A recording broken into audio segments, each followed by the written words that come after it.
Alright, I am here.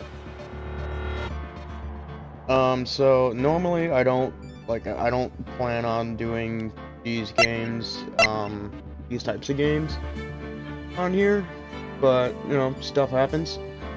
So I made a rookie mistake on my YouTube channel, and I didn't have multiple save points. And the last episode that Jason and I recorded didn't go through, well, it didn't record. So now I gotta play through the game again up until where we were, so then we can re-record that last episode and continue on with the story. So that's what I'm gonna do on here, and as an added bonus, I'm going to try to voice act all of the characters. All of them. So, yeah, that'll be fun. So we're playing, the first turnabout. Gonna be a good time.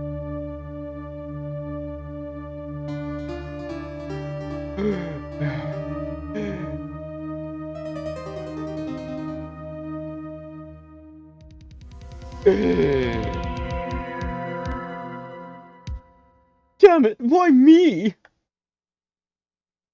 I can't get caught, not like this. Ooh! Gotta find someone to pin this on. Someone like him.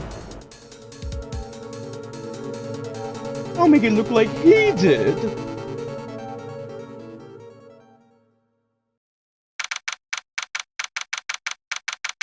August 3rd, 9:47 a.m. District Court, Defendant Lobby, number 2.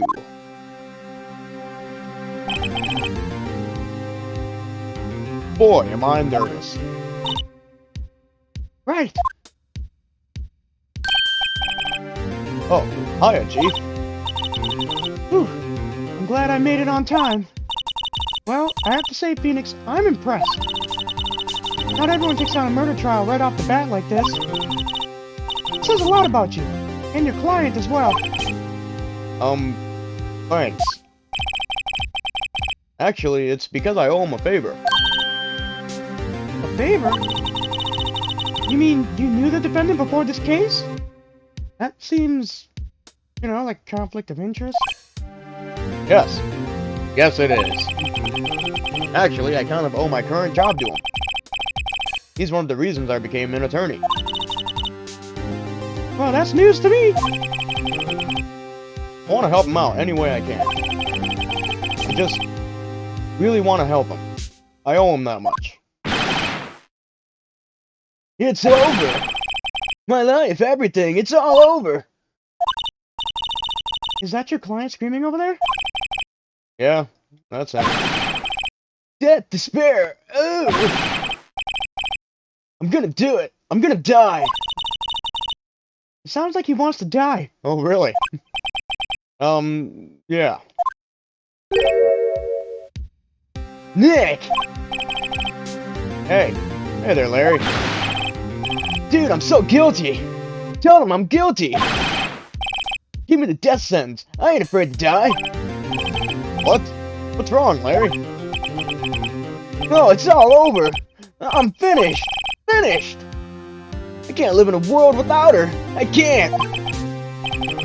Who took her away from me, Nick? Who did this? Aw, Nick. You gotta tell me. Who took my baby away? Give me my baby back, Nick. The person responsible for your girlfriend's death? Newspapers say it was you.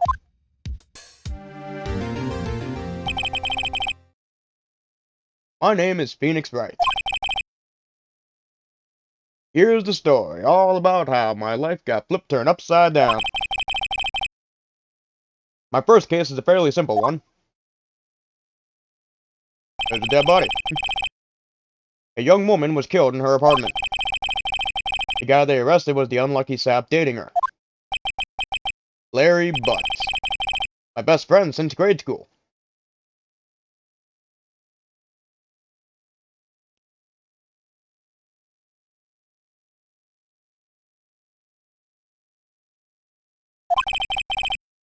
Our school had a saying, when something smells, it's usually the butts. In the 23 years I have known him, it's usually been true. He has a knack for getting himself in trouble. One thing I can say, though, it's usually not his fault. He just has terrible luck. But I know better than anyone that he's a good guy at heart. That, and I owe him one. Which is why I took the case, to clear his name. And that's just what I'm going to do.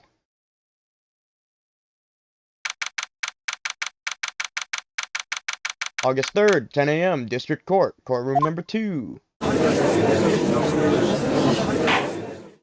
Rabble, rabble, rabble. Court is now in session for the trial of Mr. Larry Butts.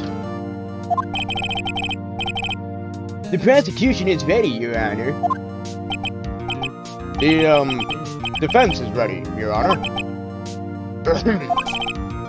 Mr. Wright, this is your first trial, is it not?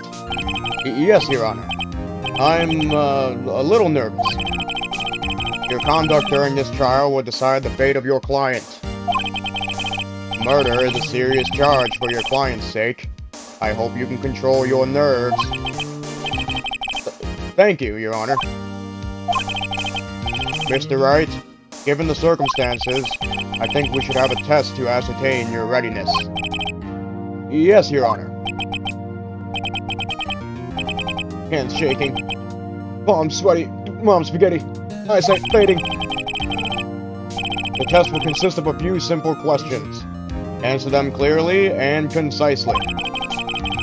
Please state the name of the defendant in this case. That would be Larry Butts.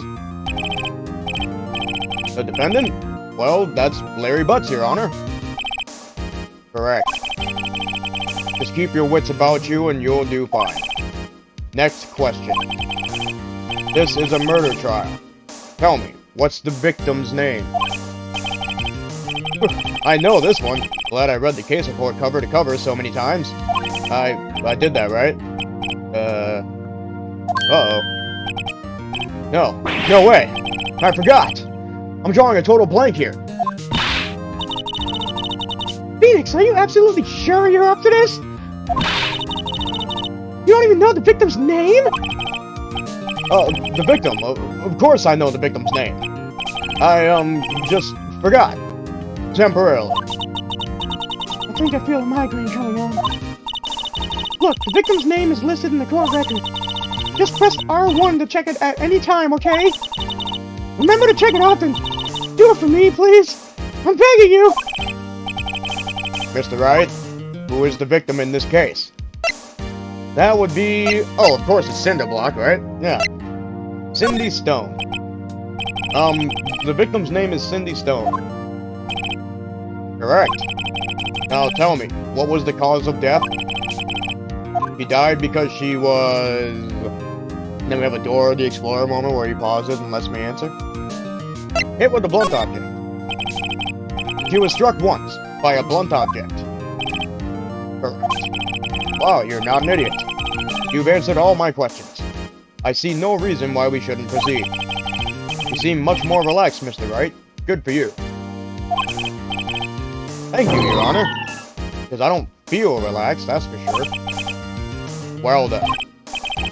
First, a question for the prosecution. Mr. Payne?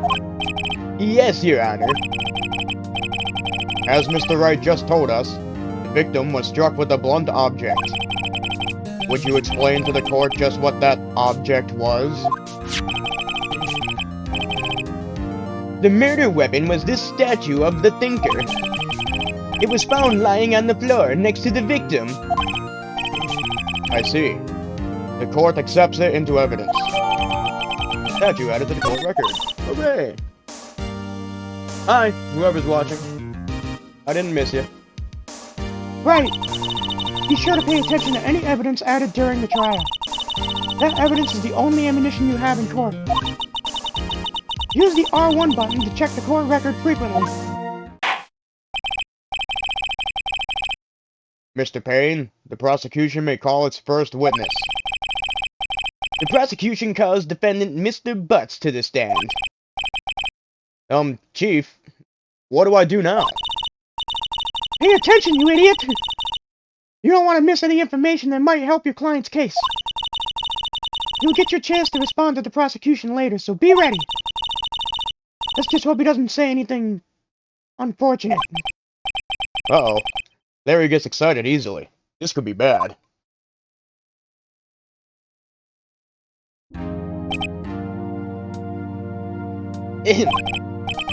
Mr. Butts, is it not true that the victim had recently dumped you? Hey, watch it, buddy. We were great together. We were Romeo and Juliet, Cleopatra and Mark Antony. Didn't they all die? I wasn't dumped. She just wasn't taking my phone calls. Or seeing me? Ever. What's it to you, anyway? Mr. Butts, what you described is generally what we mean by dumped. Oh, what would you know, virgin? In fact, she had completely abandoned you, and was seeing other men. She had just returned from overseas with one of them the day before the murder. What do you mean, one of them? Lies, all of it, lies. I don't believe a word of it. Your Honor, the victim's passport. According to this, she was in Paris until the day before she died. That's what added to the court record. Indeed. She appears to have returned the day before the murder. Dude, no way! The victim was a model, but did not have a large income. It appears that she had several sugar daddies. Daddies? Sugar? Yes, older men who gave her money and gifts. She took their money and used it to support her lifestyle. Dude. We can clearly see what kind of woman this Miss Stone was. Tell me, Mr. Butts. What do you think of her now? Right. I don't think you want him to answer that question. Yeah, Larry has a way of running his mouth in all the wrong directions. Should I?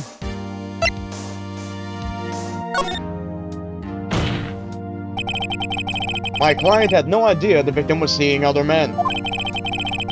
That question is irrelevant to this case. Dude, Nick, what do you mean irrelevant? That cheating she-dog. Why does he look happy about that? I'm gonna die. I'm just gonna drop dead. Yeah, and when I meet her in the afterlife, I'm gonna get to the bottom of this. Let's continue with the trial, shall we? I believe the accused's motive is clear to everyone.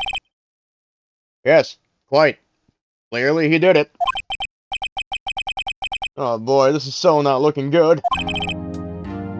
Next question. You went to the victim's apartment on the day of the murder, did you not? Well, did you or did you not?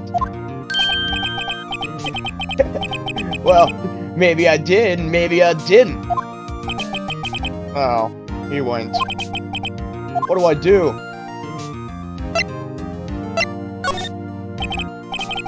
I know, I'll send him a signal. Flap. Tell the truth. Yeah, I'm sure that tracks as sign language. Yeah, I was there, I went.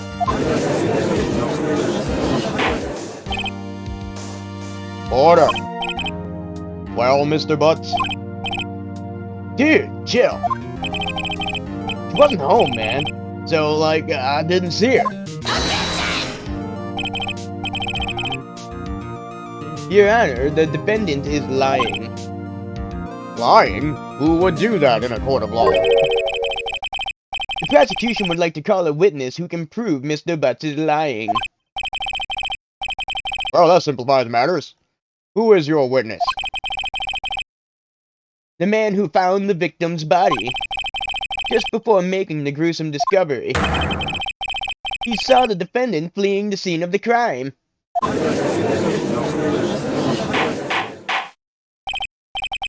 Order. Order in the court. Mr. Payne, the prosecution may call its witness. Yes, Your Honor. This is bad. On the day of the murder, my witness was selling newspapers at the victim's building. Please bring Mr. Frank Sawyer to the stand. Ooh! Mr. Sawyer, you sell newspaper subscriptions, is this correct?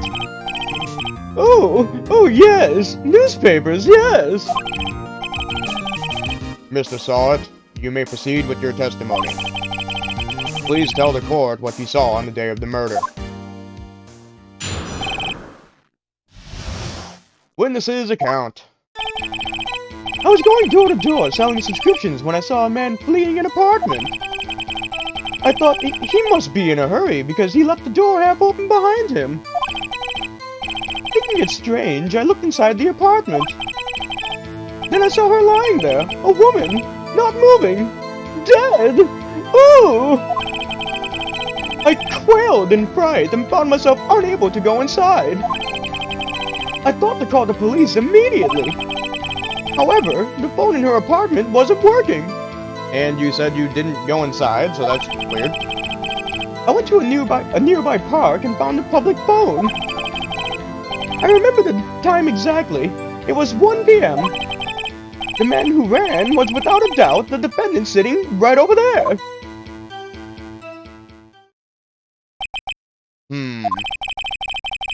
Larry, why didn't you tell the truth? I can't defend you against a testimony like that. Incidentally, why wasn't the phone in the victim's apartment working? Your Honor, at the time of the murder, there was a blackout in the building. Aren't phones supposed to work during a blackout? Yes, Your Honor. However, some cordless phones do not function normally. The phone that Mr. Solid used was one of those. Your Honor, I have a record of the blackout for your perusal. Blackout record added to the court record. Alright. Now, Mr. Wright. Yes, Your Honor. You may begin your cross-examination. Cross-examination, Your Honor? What's that? I was apparently born yesterday. Alright. Right? This is it. The real deal. What exactly am I supposed to do? Question people!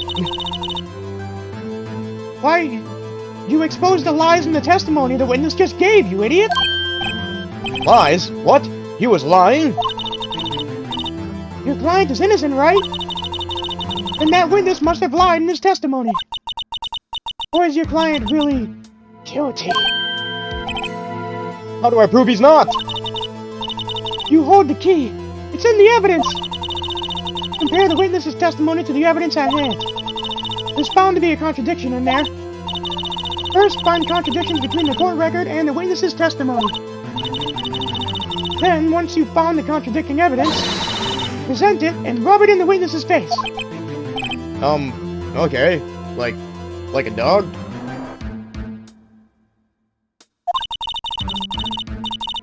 Open the court record with the R1 button. Then point out contradictions in the testimony.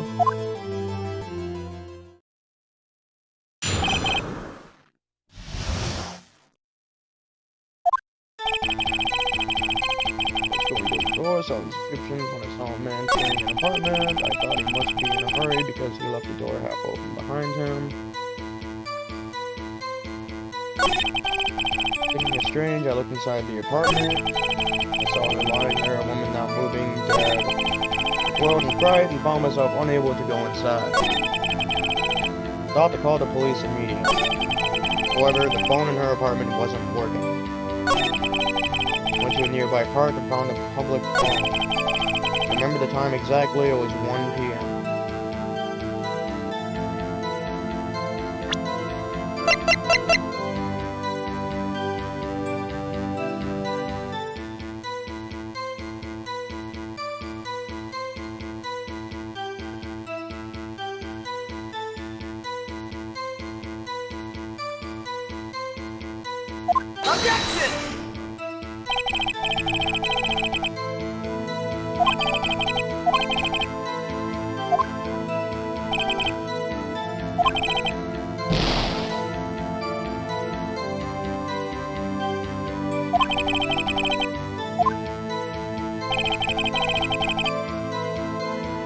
Hold it! 1 p.m. Are you certain? Yes, absolutely. Seems really confident. 1 p.m.? Right. Doesn't that seem strange to you? Present some evidence to contradict him.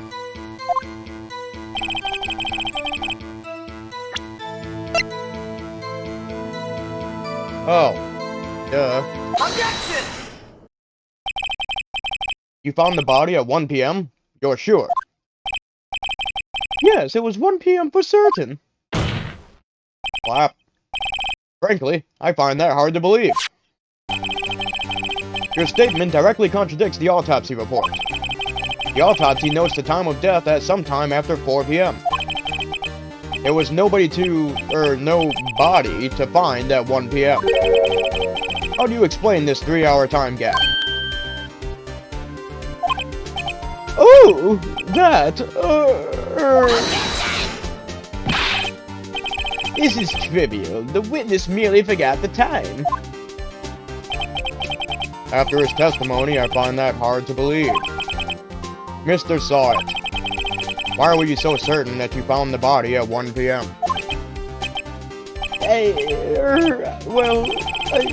That's a really good question. Great job, Wright. Way to put him on the spot. That's all you have to do. Point out contradiction. Lies always beget more lies. See through one and their whole story falls apart. Wait, I remember now. Would you care to give your testimony again?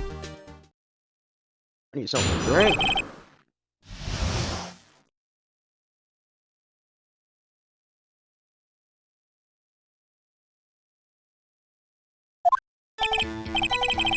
You see, when I found the body, I heard the time.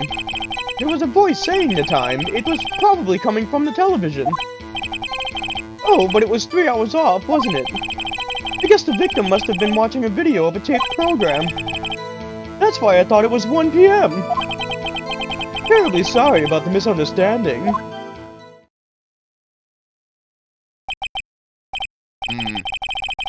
I see. You heard a voice saying the time on a taped program? Mr. Wright, you may cross-examine the witness. Right. You know what to do. I've got this one. I'm an idiot.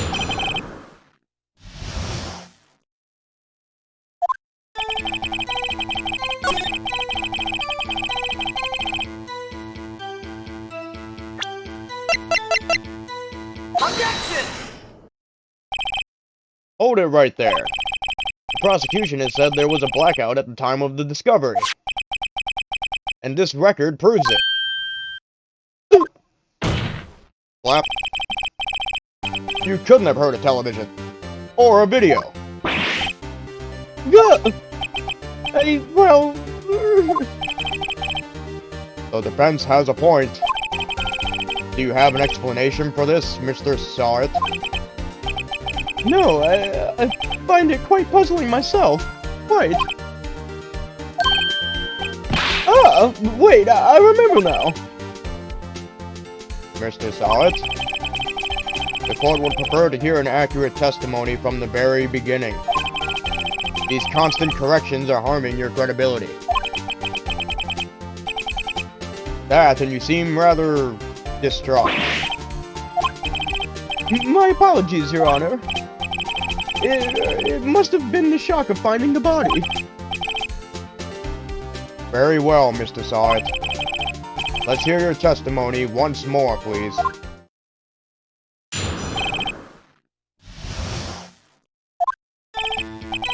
Actually, I didn't hear the time. I saw it. There was a table clock in the apartment, wasn't there? Yeah. The murder weapon. The killer used it to hit the victim. That must have been what I saw. You saw a clock? I guess that would explain it. The defense may cross-examine the witness. Gladly.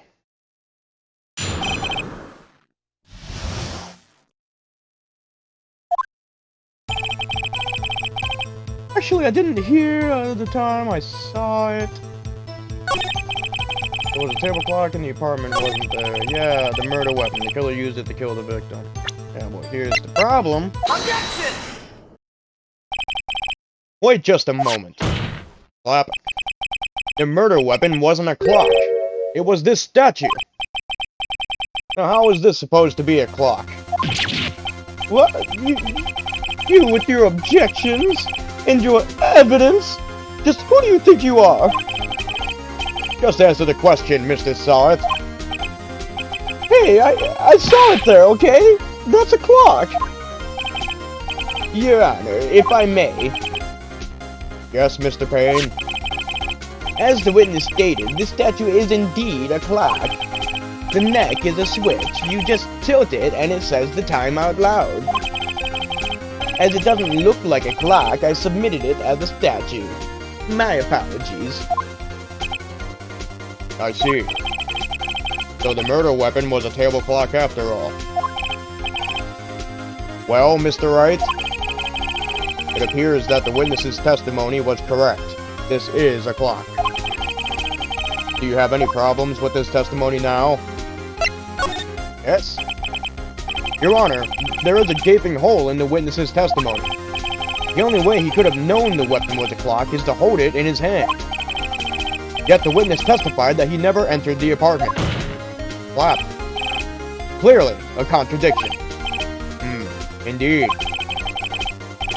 The witness knew it was a clock because he went into the apartment. You're lying. You were inside the apartment on the day of the murder. Oh yeah, prove it. Prove I went in there. Clap. I'll do better than that. I can prove you were the one who killed her. You struck her with the clock, and the shock of the blow triggered the clock's voice. That was the sound you heard.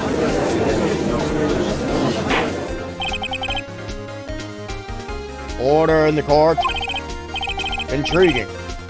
Please, continue, Mr. Wright. Yes, Your Honor. Mr. Saw It, the sound must have left quite an impression on you. Understandable, since the murder weapon spoke just as you hit the victim. That voice was burned into your mind. That's why you were so certain about the time. What's the meaning of this? This is all baseless conjecture. Baseless? Just look at the witness's face.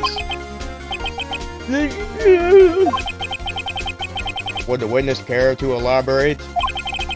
Did you strike the victim with the clock? That day, I never. Look, the clock, I heard, no, I mean, I saw.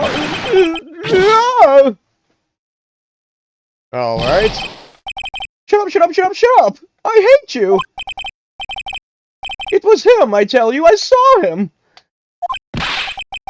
He killed her, and he should burn! Burn! Give him death! Order! Order in the court, I say. Your Honor, a moment, please. There isn't a shred of evidence supporting the defense's claims. Mr. Wright, Your Honor, you claim the sound came... You claim the sound the witness heard came from the clock? Do you have any evidence? The whole case is riding on this. You better think it through carefully. Your Honor, the sound Mr. Saw It heard was definitely this clock. A fact which is clear if you simply try sounding the clock. Let's sound the clock now, here in this court. Your Honor, may I have the clock? I ask the court to listen very carefully. I think it's 8:25. That certainly is a strange way to announce the time. Well, he is the thinker, after all.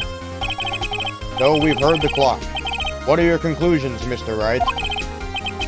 Mr. Payne, can you tell me what time it is now? It's 11:25. As you can see, this clock is exactly 3 hours slow. Precisely the discrepancy between what Mr. Sawit heard and the actual time of death. So, Mr. Sawit, try to talk your way out of this one.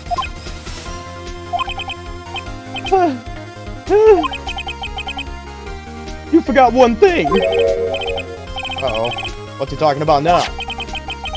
While it may seem like that clock is running 3 hours slow, it proves nothing.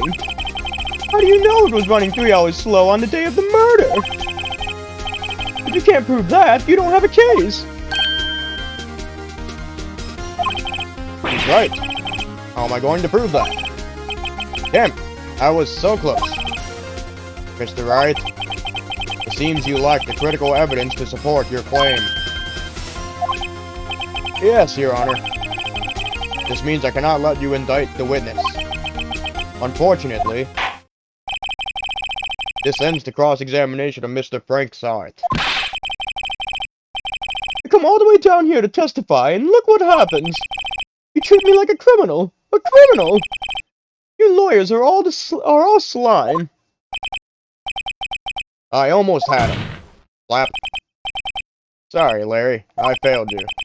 There's nothing I can do about it now. Not so fast, Mr. Sawit.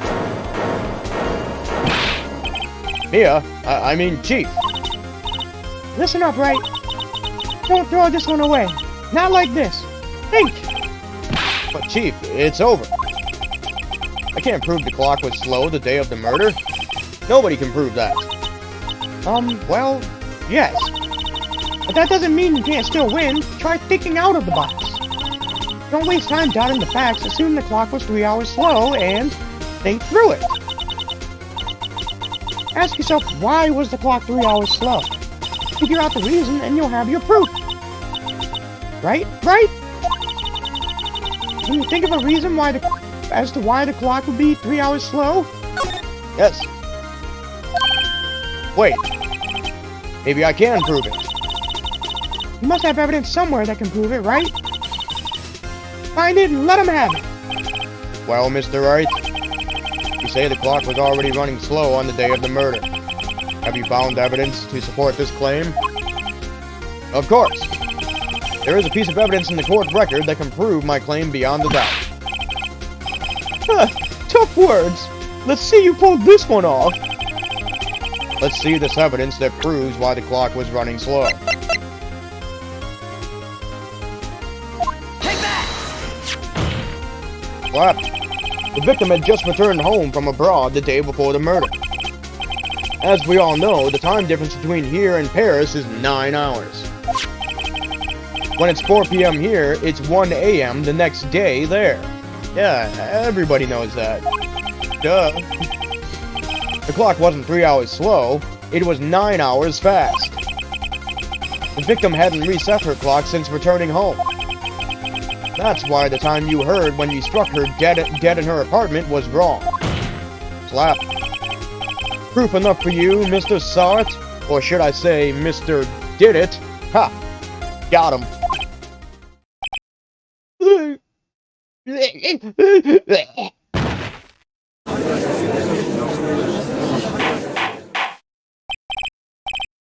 Order. Order, I say.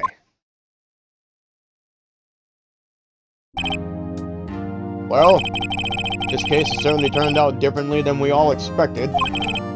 Mr. Payne, your witness, he was arrested and has been taken away, Your Honor.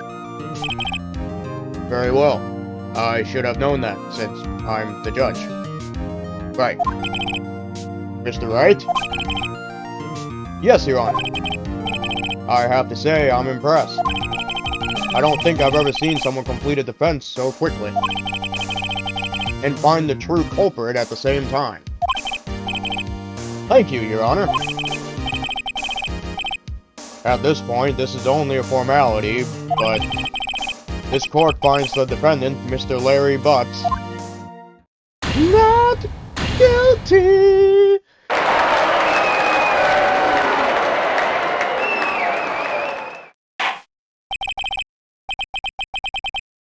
and with that, this court is adjourned.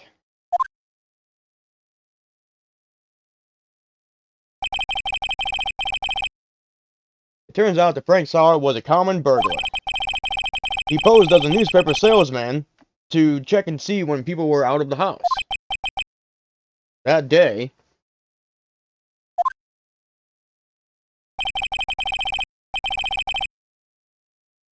when Larry went to her apartment, the victim wasn't home. After he left, Mr. Sauer let himself in to do his dirty work. While he was searching her place, the victim returned. Flustered, Mr. Sauer grabbed the nearest blunt object he could find.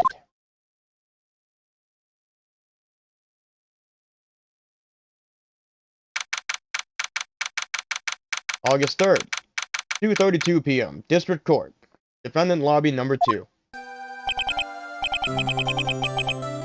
Phew, I still can't believe we won. Right. Good job in there. Congratulations. Thanks, Chief. I owe it all to you. Not at all. Not at all. You fought your own battles in there.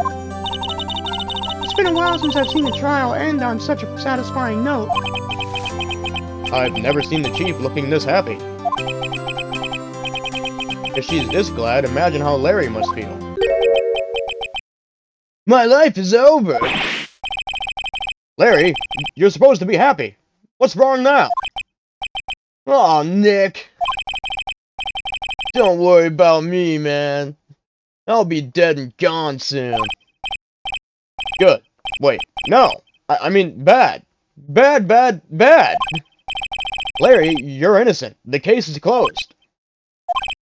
But my Cindy Wendy's gone, man. Gone forever. Larry, she was, never mind. Congratulations, Harry. Harry? Yes, you. I can practically see the headlines now. Harry Butts, innocent. Thanks. I really owe you one. I won't forget this ever. Let's celebrate dinner? Movie? My treat. Oh, no, I couldn't.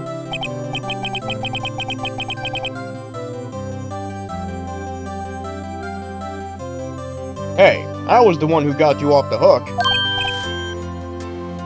Oh, hey! Here, take this. It's a present. A present? For me? Wait, wasn't this the evidence that... Actually, I made this clock for her. I made one for her and one for me. Really? You made this? Well, thank you. I'll keep it as a memento. Yo, Nick. Can you believe it? I was so into that chick. And she was just playing me for a fool. Don't that make you just want to cry? Larry. Are you so sure? Squeeze me? Please? Squeeze me? Anywhere? I think she thought quite a lot of you, in her own way. Nah, you don't gotta sympathize with me. It's okay. Oh, I'm not just sympathizing, really. Isn't that right, Wright? Don't you have something to show your friend? Something that proves how she felt about him? Huh? Oh, yeah, right. What the heck is she talking about? Take that! Take that! And he just shoves it in his face. Check this out, Larry. Proof positive you weren't just some chump to her. Huh? What about that clock? This is the clock you made for her, Larry. and she took it with her when she traveled. Whatever. She probably just needed a clock, that's all. You think so? It's a pretty heavy clock to take traveling. Well, make of it what you will. Hey, Nick. I'm glad I asked you to be my lawyer. Really, I am. Thanks. Hope that made him feel a little better. Right? I hope you see the importance of evidence now. I mean, he should have always, since he's a lawyer. Also, hopefully you realize things change depending on how you look at them. People, too. We never really know if our clients are guilty or innocent. All we can do is believe in them. And in order to believe in them, you have to believe in yourself. Right. Listen, learn, and grow strong. Never let go of what you believe in. Never. Well, I think our work here is done. Shall we be off?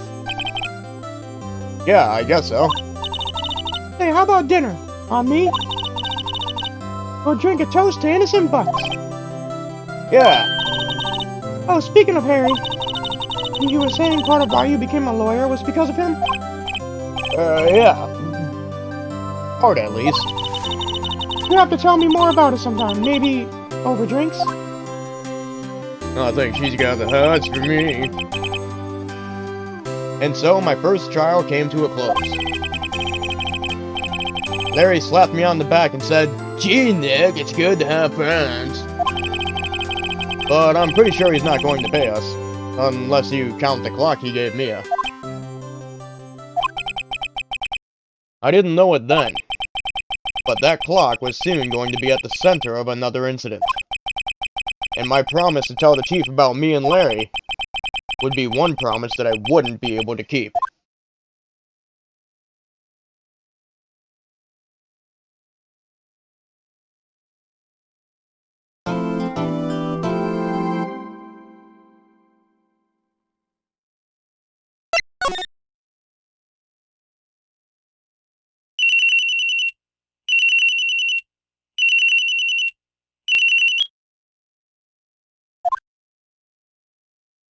Hello, this is Maya. Hey Maya, it's me. Yeah, what's up? You haven't called in a while. Sorry, I've been so busy. How have you been? Well, lonely. It's all your fault. Nah, I'm just teasing. I've been great. I'm finally getting used to having my own place. That's good to hear. Actually, I'm calling because I have a favor to ask. I know. You want me to hold evidence for you? That seems illegal. Sharp as always. There's a lot of buzz about the upcoming trial. I just don't feel safe keeping the evidence here. I gotcha. So what is it this time? It's a clock. A clock? Yeah, it's made to look like the statue, the thinker, and it tells you the time. I thought you might like it. You always like toys. Hey! I'm not a little girl anymore, sis.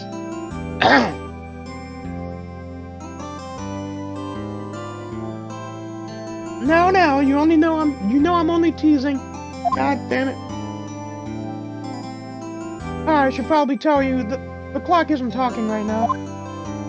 Huh? It's not working? That's lame. I had to take the clockwork out, sorry. I put some papers inside it instead. Papers? Is that the evidence then? Well, there's a possibility that it might turn out that way, yes. Can you come by the office tonight, say 9, to pick it up? I'll be in a pre-trial meeting until then. Okay, sis, but I expect dinner. Something good. Like burgers. I could really go for a good burger. Okay. We'll hit the usual joint. Burger joint in Milford, Michigan. Alright, it's a deal. Okay, sis, see you soon. Yep, I'll be waiting, Maya. Now it's a loud beep. Conversation recorded September 5th, 9:27 a.m.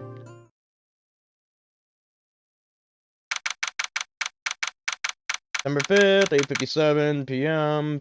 Faye and Co. Law Offices. Now, Miss Faye, I'll take what's mine. The papers. I'm sorry, but I can't give you what I don't have. Miss Faye, you are a poor liar. Why, I see it right over there. That must be the thinker that swallowed those papers. How could you know? Ho ho! Ha! You are not cogniferous of my background. Gathering information is my business, you see. I should have been more careful. Ha ha! My dear Miss Faye, I am so very sorry. But I am afraid I must ask you for one more thing. Your eternal silence. Farewell, Miss Faye.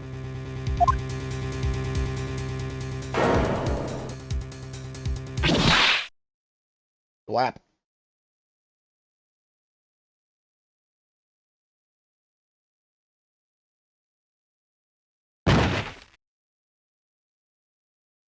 Red, white, blue.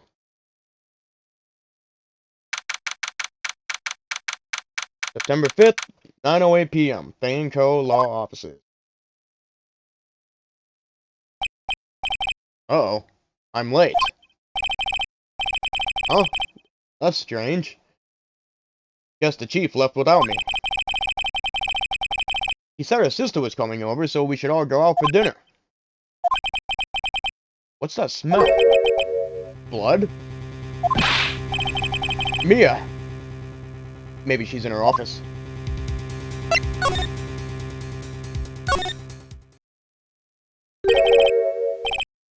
That smell. Blood. Sis! Someone's there!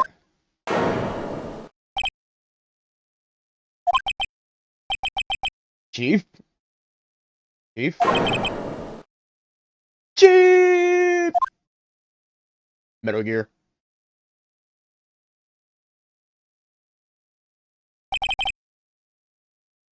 Who are you?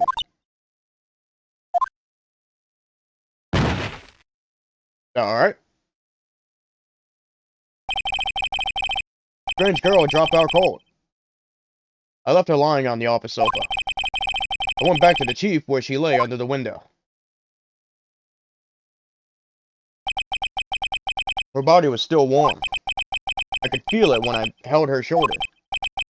Then, all too quickly, it began to fade. Until finally, she was cold.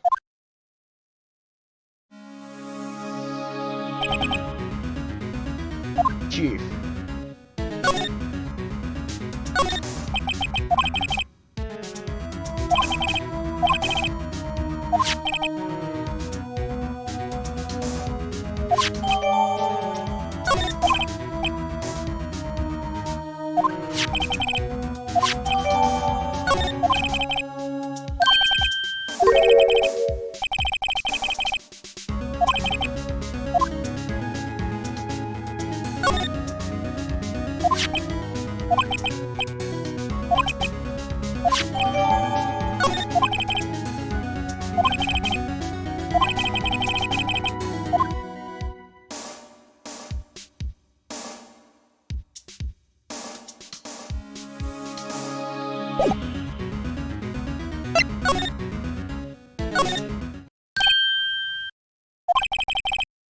That girl just now. Where'd she go? I put her right there on that sofa. Uh-oh. I hope she didn't run on me. Yikes! Don't scare me like that. Excuse me, but who are you? It's okay. I work here. Maya Faye. Maya Faye? Maya. So Mia was writing this girl's name. Maybe I should show her the receipt. Never thought there'd be a use for evidence like this outside the courtroom.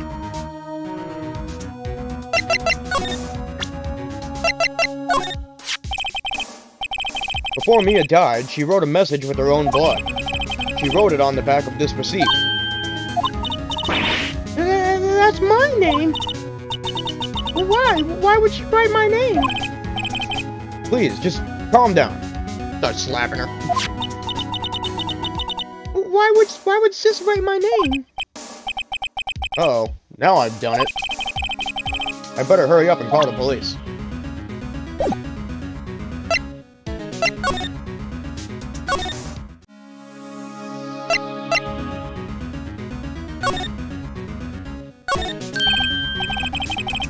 Right, I better call the police. That's funny. 2 of the screws on the receiver are missing. It looks like someone was halfway through taking it apart. Police? Please, come quick. What was that? Someone screaming from outside the window? She's staring right at me. She's holding a phone in her hand.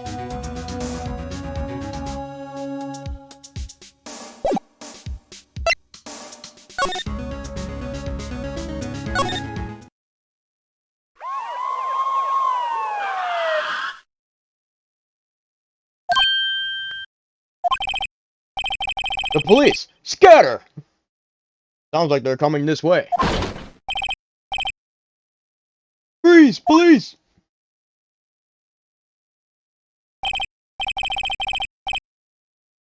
Alright, I'm Detective Gumshoe, see? Gumshoe? What an odd name.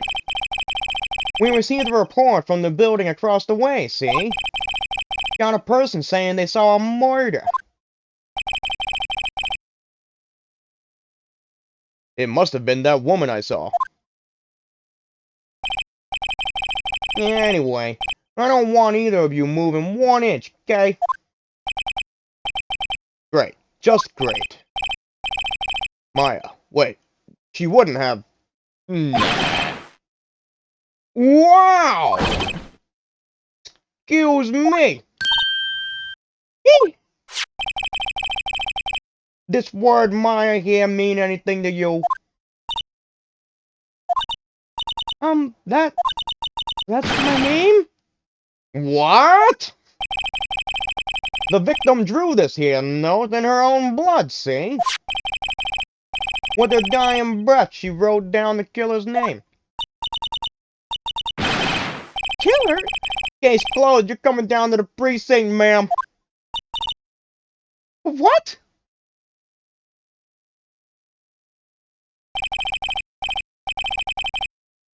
Mia's younger sister Maya was arrested on the spot.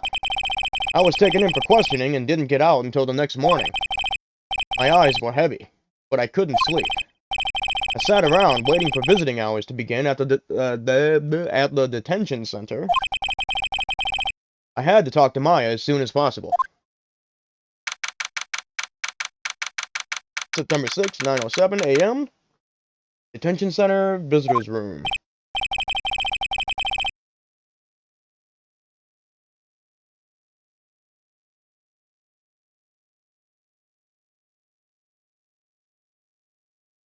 Wow, they have poor Maya locked up like a criminal. Oh, it's you, the lawyer. Good morning. Good morning. You look so tired. Are you going to be my attorney? Well, that's what I wanted to talk to you about.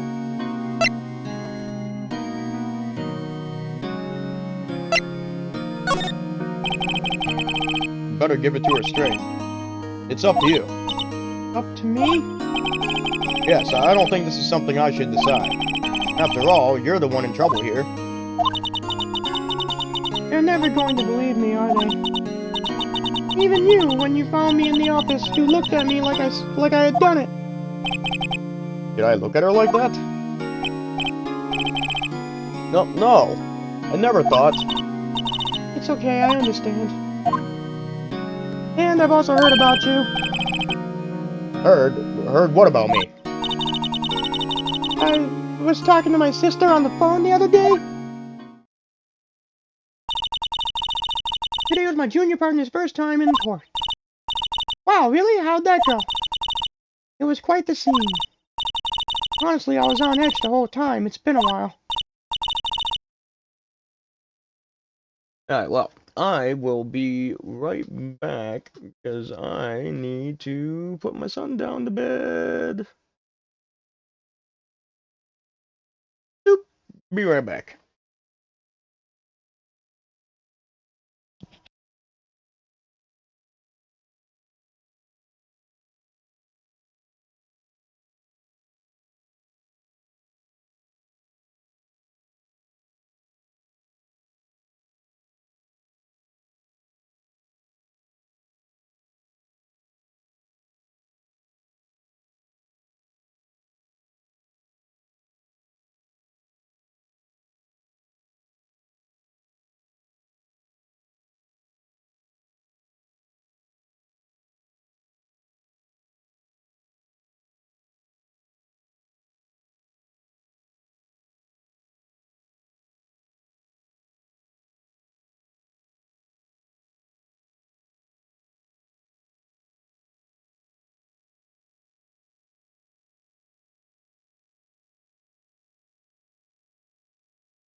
Alright, and I am back.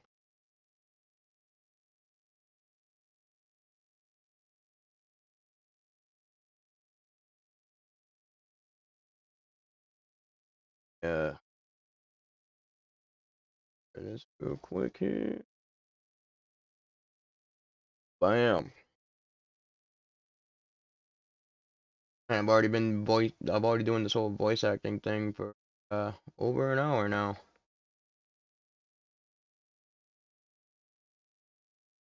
Oh, other stuff over here. What do I get?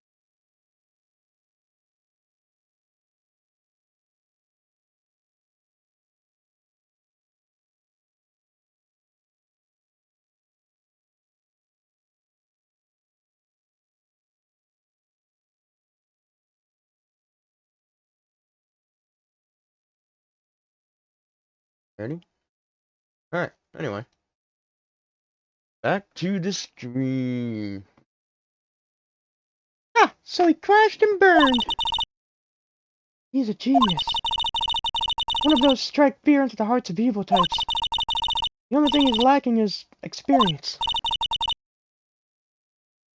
Huh, sounds like it was fun. Well, I know who to go to if I ever get into trouble now. I don't know, Maya. I think you might want to wait. Give him 3 more years. That is, unless you want to be found guilty.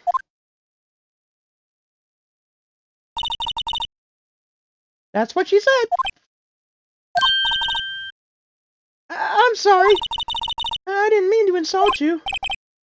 No, it's okay. It's true, I guess. But I mean, 1 out of 1, that's a 100% win rate. Just saying. But at the same time, I can't just sit by and watch. When I think of the person who did this to Mia. You know.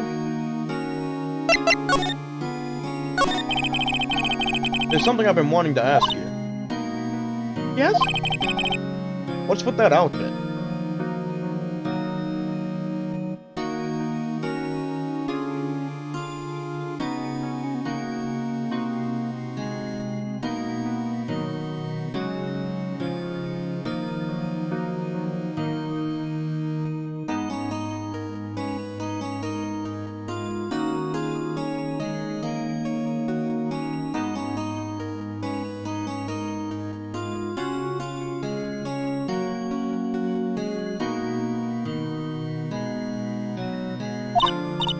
Oh, this?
Sorry.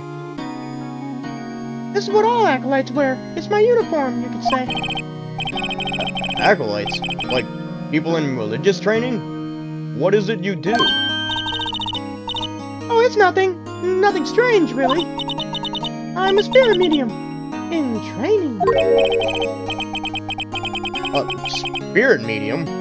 I'm pretty sure that qualifies as strange. Could you tell me about the day of the murder? Yes. Let's see. That morning, I got a call from my sister. She wanted me to hold on to a piece of evidence for an upcoming trial. Evidence? Yes, that clock shaped like the finger. The one Larry made. How could that have been evidence in a case? Right. She said something about that.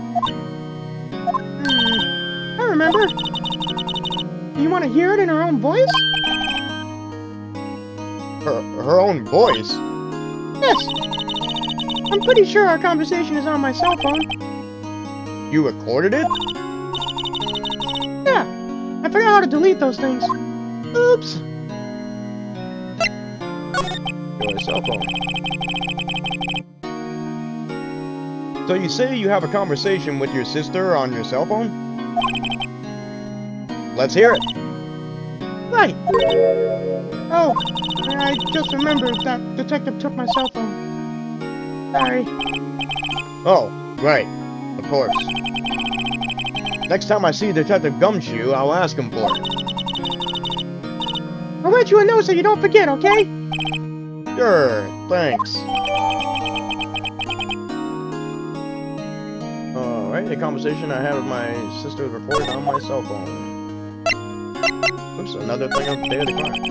Could you tell me about the day of the murder? Sorry, I know Well, no, sorry, I know it must be hard. No, it's okay. All I've been doing the last few hours is talking about it. I've kind of gotten used to it. Let's see, that morning I got a call from my sister. Oh, and you're just gonna say the same stuff? Why wasn't it checked off then? So then, when did you arrive at the office? It was right around 9. The lights were off and I could smell blood. Then I found her, my sister. Thanks, Maya. That's all I need to hear for now. Spirit mediums. So, you're an acolyte, a medium in training? That's right. The Faye family, especially the women, have always been very sensitive to the spirit world. Wait a second. You said the Faye family? So Mia was into this stuff too? Of course. She left the mountain to follow her career, she said. Her powers were first class, too. I had no idea. Wait. What? So you're a real, honest-to-goodness spirit medium with ESP and all that? Yes. In training. Well, can't you contact Mia's spirit then? We can just ask her who killed her. Yeah, and that'll solve every case I've... I'm sorry. I'm still in training. I couldn't do something on that level. I thought that would be too easy. Huh? Something the matter? I was wondering... Can I ask you a favor? This is the address of a famous lawyer. My sister gave me this a long time ago. He said if I was ever in trouble, I should call him. And, well, I'm in trouble. Do you think you could go ask him to represent me? I accept. Sure, why not? I'll go ask, even though I offered to be your lawyer and the other guy's not gonna do it, but okay, whatever. Thank you so much. I have no one else to turn to. Except me. Say, what about your parents?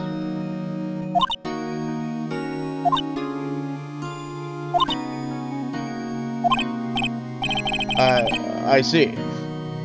Don't worry. Leave it to me. Thank you. The trial's tomorrow at 10. What? Tomorrow? Tomorrow.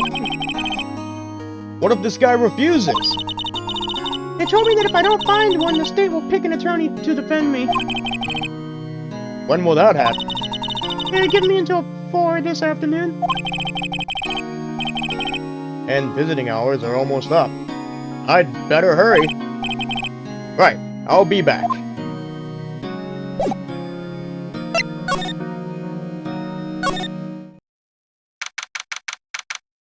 September 6th, Spain Call Law Offices.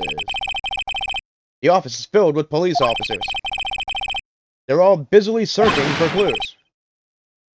Hey, you there! This is a crime scene, pal. No trespassing. Sorry, don't I know you from somewheres?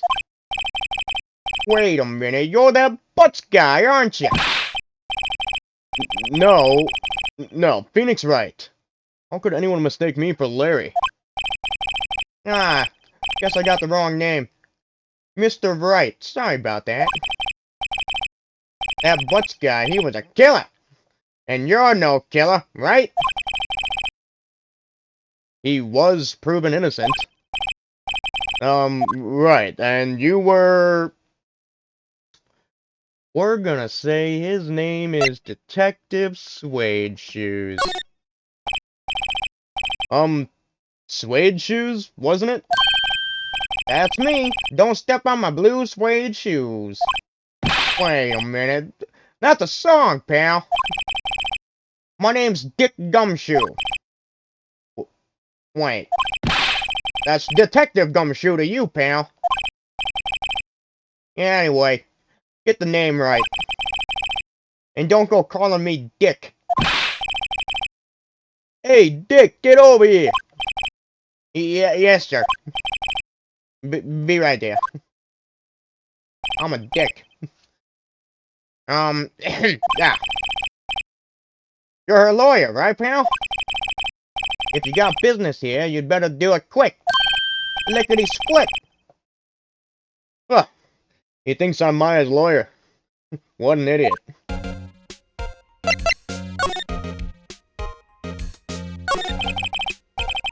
About Miss Faye. Did you do an autopsy? You want to know the results, eh? Now don't you look at me like that, pal. It's no use. she might have been your boss, but that doesn't mean you get any special treatment. Alright, you can see the report, but that's all. Oh, really twisted my arm here. Autopsy report added to the court record. Maya. About Maya. Yeah, I'm looking forward to the trial. Sorry, pal, but this is one you aren't gonna win. Why do you say that? The city's put Prosecutor Edgeworth on the prosecution. Edgeworth? I'm sure you know what that means. You being a lawyer and all. Prosecutor Edgeworth. That's right, pal. Mr. Miles Edgeworth himself. Wait, you do know him, don't you? Of course I do. I know him. He's a feared prosecutor. He doesn't feel pain. He doesn't feel remorse. He won't stop until he gets his guilty verdict. Aw, don't talk about him that way. You make him barely sound human. Still, I'm afraid this pretty much decides the case. So, Edgeworth is on this one? He hasn't lost a case since he became prosecutor at the incredibly young age of 20. Of course, there are rumors of back alley deals and forged evidence. All I know for sure is that Edgeworth hates crime with an almost abnormal passion. Hates crime so much that he'll forge evidence and commit crimes himself, apparently. I never imagined I'd be facing him so soon.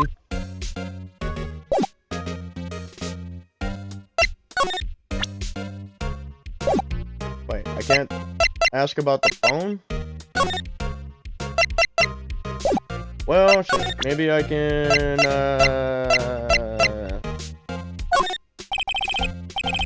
I was wondering, did you see Maya Faye's cell phone? Oh, that? I have that.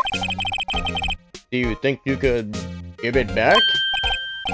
Sure. I mean, wait a second, pal. Tricky lawyer. Uh-oh, he's on to me. I asked him a question.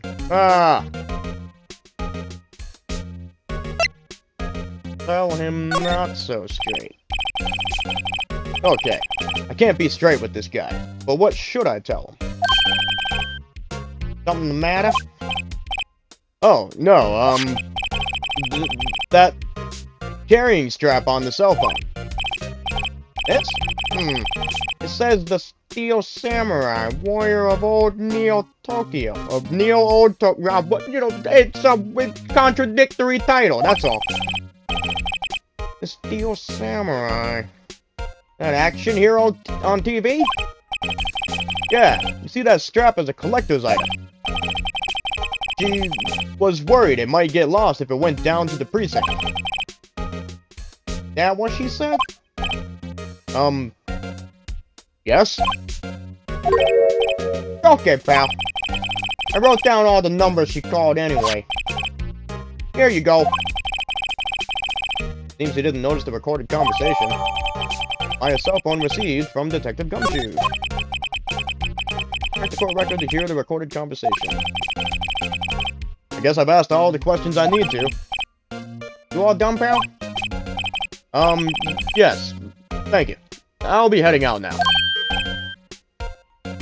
Oh, wait. One more thing I wanted to mention to you. I don't suppose you're planning on talking to that witness. You know, the one that I think you're representing, so I should assume that you would be talking to that witness. Anyway, you better not. No influence in the witness with your lawyerly ways, pal. Oh, right. For some reason I got defendant and witness mixed up. But no, I'm gonna be talking to her too. Come to think of it, I had completely forgotten about her. The witness? Yeah, Miss April May. I'm sorry about this, but I can't tell you anything about it. Well, you just told me her name. Miss May, huh? So you've sent her home already then? Ah! You're trying your lawyerly tricks on me now. She's not to go outside her room until the trial. So, she's still in the hotel across the way. I guess I should know better than to try to get a detective to leak information. You got that right, pal. Time to pay a visit to Miss May. Boop! What an idiot! Moving on. We're gonna go to the Grossberg office first. Number 6, Grossberg office. According to the receptionist, the big boss is out. She couldn't say when he'd be back. Must be hard to keep track of everything when you're a famous lawyer and all. Not to mention, run an office like this. I guess I'll just have to come back later. Or look at stuff. I'm gonna look at this. That painting has been bugging me ever since I stepped in here. The oil paint is so thick it's practically giving me a stuffed nose. I'm sure the price is nothing to sneeze at either, for that matter. Oh yeah, I forgot. Everything this guy mentions is about money. Phoenix is really into money. An expensive potted plant. No idea what kind of plant it is, but it's probably the most expensive one available. Because money. A table for clients. It's probably expensive. An elegant ebony case. And if I'm not mistaken, that lighter is made of solid gold, so probably expensive. Even I can tell someone here's got money to burn.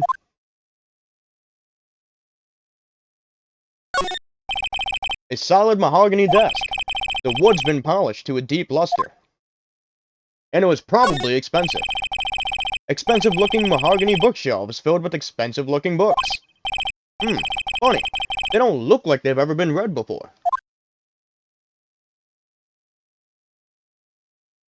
Anyway, alright, that's it here. So now we move to Gatewater Hotel. September 6th, Gatewater Hotel, room 303. Well, hello there, handsome. Hi. Smooth, right? Real smooth. You're the lawyer, aren't you? Detective told me. He said, don't say nothing to that lawyer, pal. Memo to self. Thank Detective Gumshoe for making my job harder. Gee, this is all like something out of a movie. It's all so exciting, I can hardly contain myself.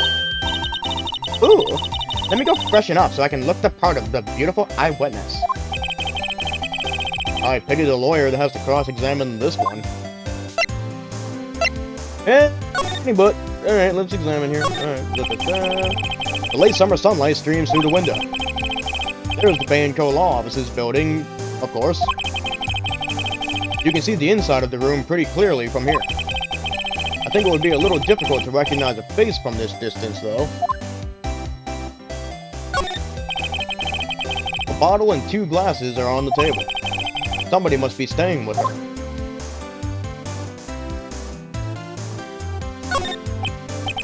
Ah, a still scene painting. Wait, could that be still life? Whatever. One of those is hanging on the wall. That's the spirit. There's a screwdriver stuck in this drawer. I wonder what's inside. Let's take a look. Hey! Hey! What are you doing? No touching. Crazy eyes. Ooh, bad boy. Slapping hands.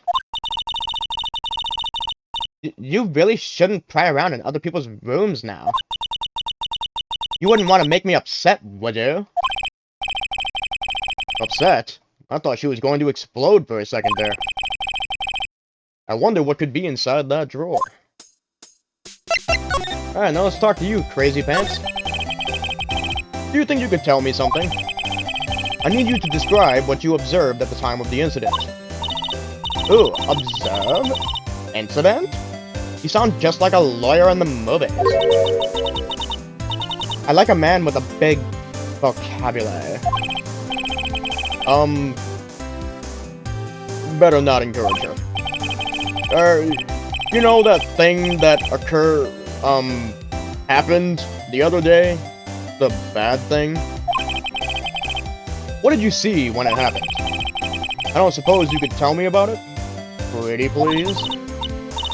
Let me see. Well, dream on. If you want to know, you'll just have to come to court tomorrow, Mr. Lawyer. Oh boy. Could you... Just, who exactly are you? Ooh, Mr. Lawyer, are you hitting on me? No! Hey, I'm just doing my job here. You know, you're cute when you blush. Believe me, this is the first time in my life I've blushed this much. Simp. Right. Can you just tell me what it is you do? Well, no. See? And you had your little hopes up, didn't you? Oh boy. I mean, hey, my hopes aren't little. I see there are 2 glasses on the table. Is someone staying here with you? Ooh, what amazing powers of observation. You must be one of those famous detectives, like on television. Oh, no, not me. I'm just a lawyer. Say, Mr. Big Detective, why don't you go look for clues? In the garbage? Hmm? Miss May doesn't like nosy little lawyers. Oh boy. Alright, well, we're gonna get the hell out of here. Back to Grossberg office? Seems like Mr. Grossberg is out. Well, maybe I should just wait here for him to come back.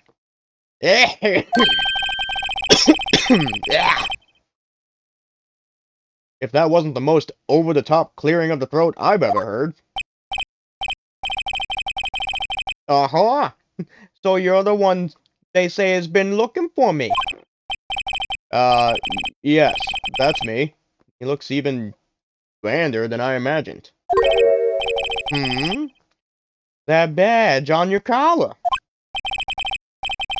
Ah, so you're a lawyer. Are you now? Yes. Well, yes. And what do you want? I'm not particularly busy these days. Please, proceed. Not busy? Then how come no one could get in touch with you? Something the matter? You came to see the one and only Marvin Grossberg, did you not? Well, here I am, boy. What do you want? Out with it. Well, sir, actually, it's about Maya. Maya Fey? Ah, yes. Maya Fey. Go on. Why the strange reaction? Ha-cha-cha! I don't know why he does that. I'm really quite busy here, son. You know, like the exact opposite of what I just said, where I don't have much going on these days, but whatever. I can't go taking cases on a day's notice. No, it's quite impossible. Wait a second. How did you know the trial was tomorrow? Anyway, I'm afraid it's entirely impossible for me to represent her. Sorry, end of discussion. What's going on? He refused me before I even got a chance to ask him. What do I tell Maya? How can you just refuse like that? Please, tell me, why won't you take the case? Man, I've been at this for an hour and a half. Well, you see, it's just, I'm busy. You see, that's fine. I think I'm gonna give him kind of like a posh English accent. I keep, like, kind of like gravitating around that, so I'm just gonna stick with that one. But the client is Miss Mia Fey's sister. Why did I say Miss?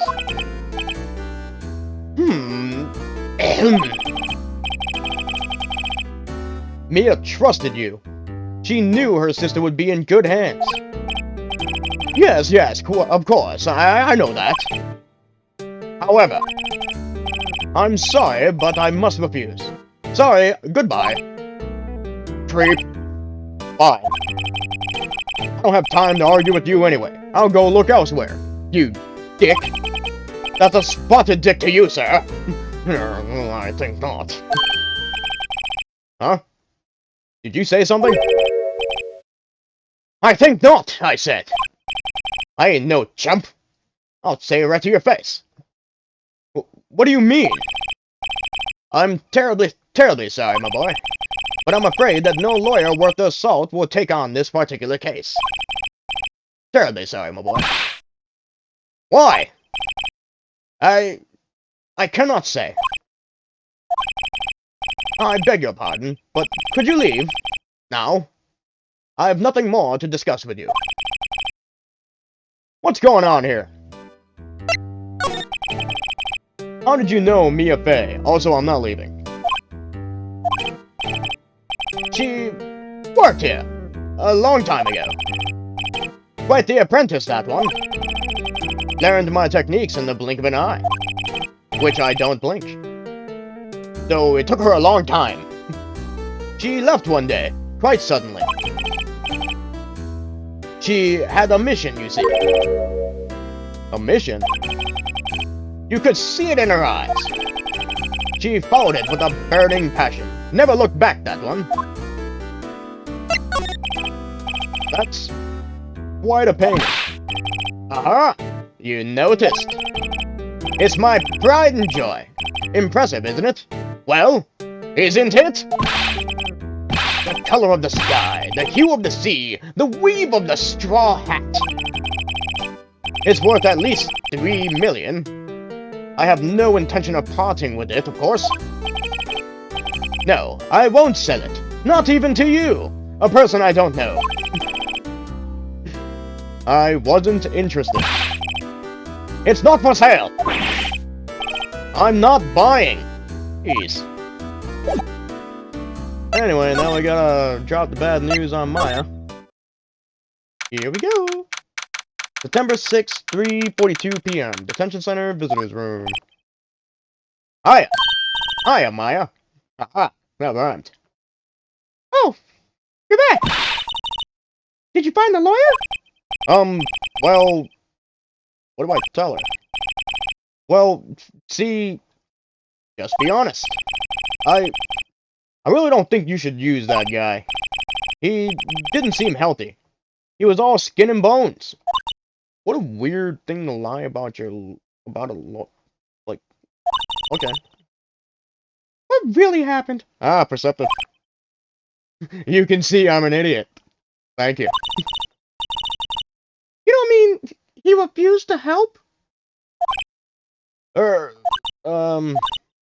see. I've been abandoned then. I mean,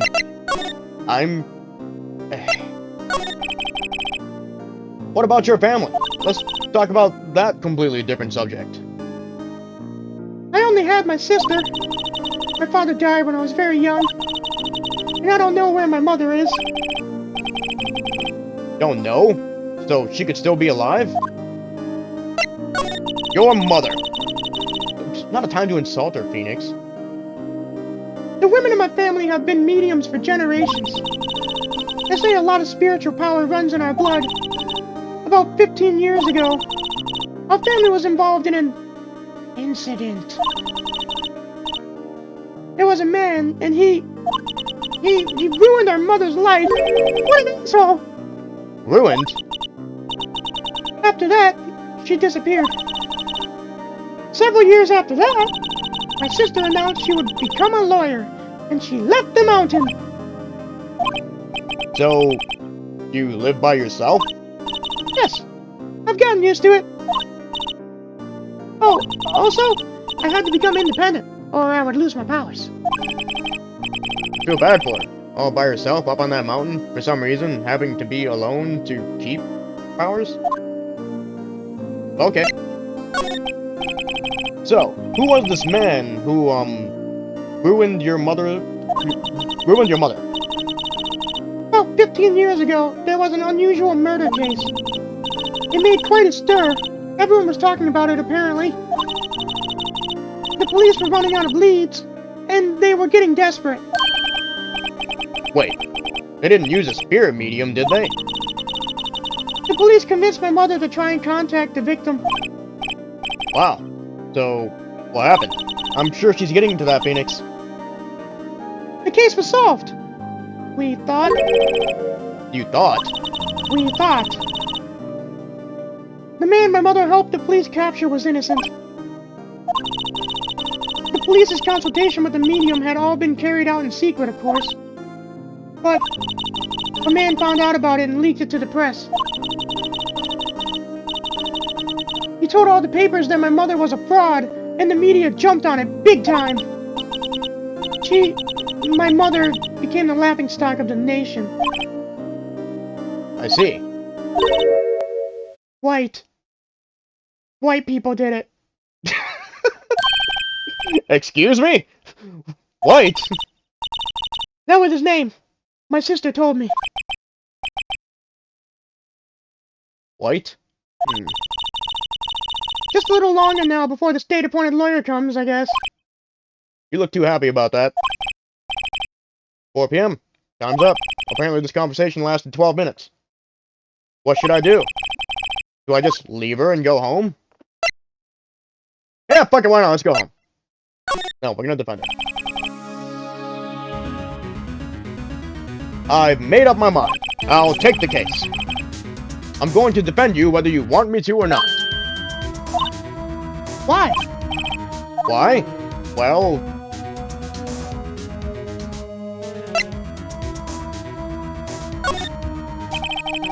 You aren't the culprit.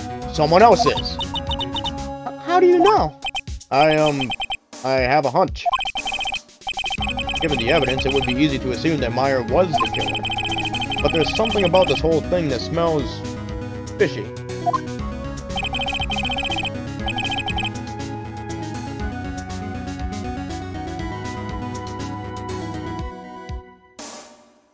That witness's strange behavior, was that all an act?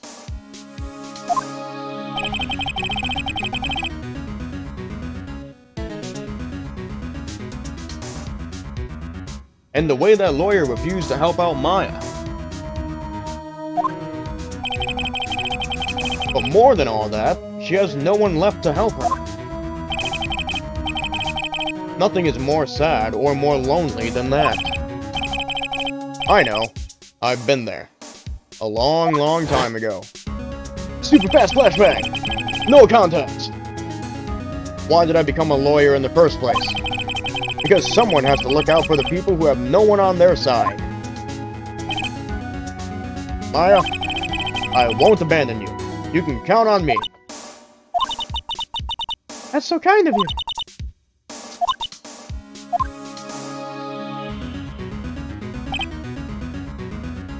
Well, let's fight this one and get you out of here. Right. Thank you. She smiled at last. She smiled plenty of times. He looks like an entirely different person. One last question. You are innocent, right? Yes. And I trust you. So you trust me too, okay? It's a deal. So what next? There's something that's been bugging me. Because what was inside that strange woman's drawer? It was when I tried to look into the drawer that she got all defensive. There has to be something in there.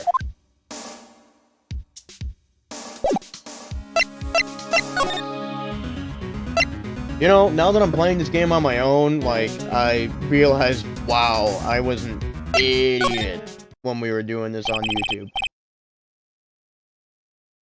Good afternoon, sir. Excuse me, you are...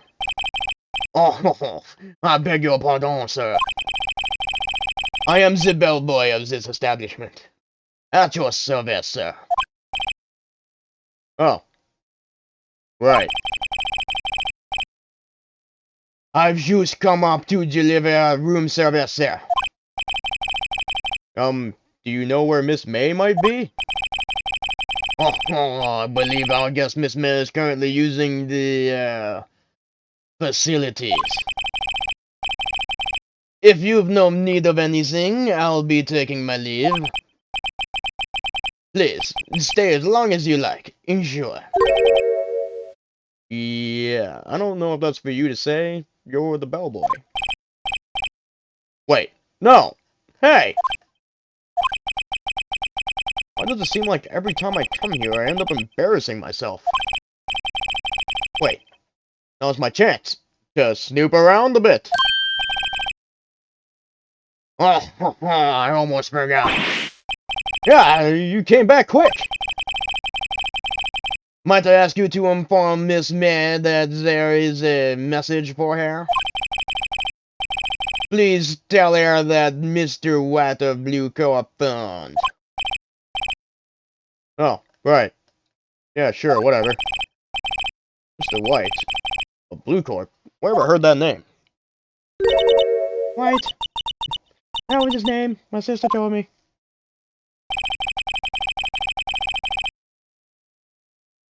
What a weirdly droll flashback.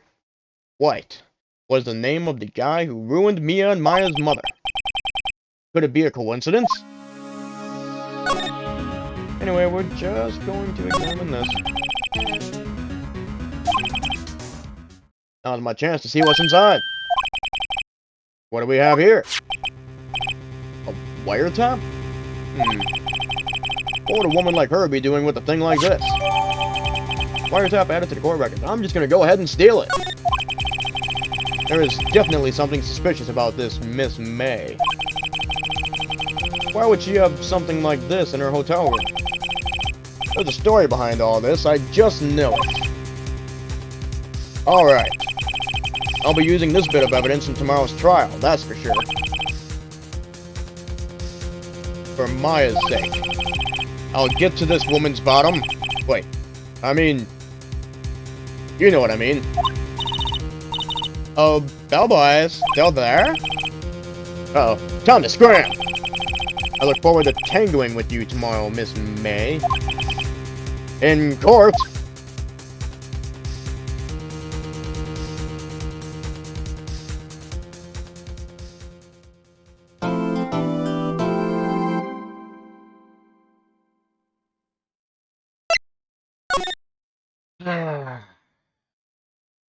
Almost there, I think. September 7th, 10 a.m., District Courtroom, number 1. Court is now in session for the trial of Miss Maya Fay. The prosecution is ready, Your Honor. The defense is ready, Your Honor. Miles Edgeworth. I'd better not show any signs of weakness today, or he'll be on me in an instant. Mr. Edgeworth, please give the court your opening statement. Thank you, Your Honor. The defendant, Miss Maya Fay, was at the scene of the crime. The prosecution has evidence she committed this murder. And we have a witness who saw her do it. The prosecution sees no reason to doubt the facts of this case, Your Honor. I see. Thank you, Mr. Edgeworth. Let's begin then. If we may call our first witness, Your Honor. Your Honor, Your Honor, Your Honor. The prosecution calls the chief officer at the scene, Detective Gumshoe.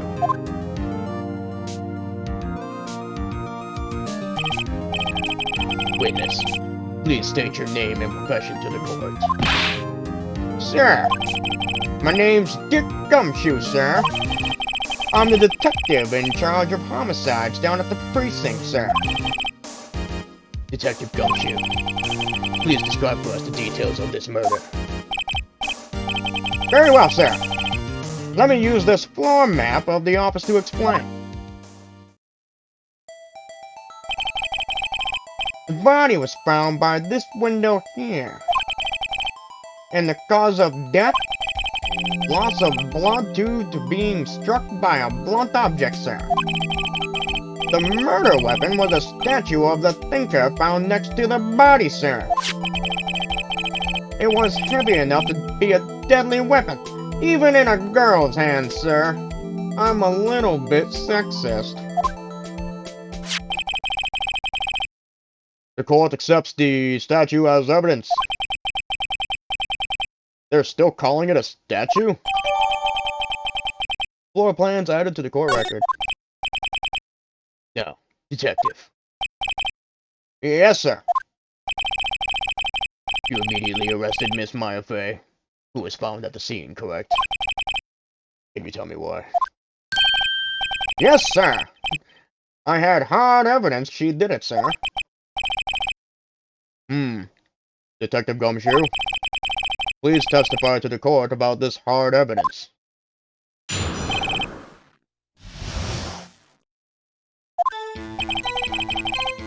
As soon as the phone call came in, I rushed to the scene.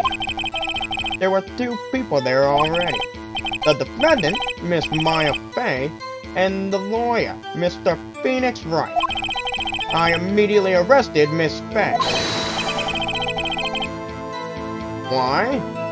We had a witness account describing her.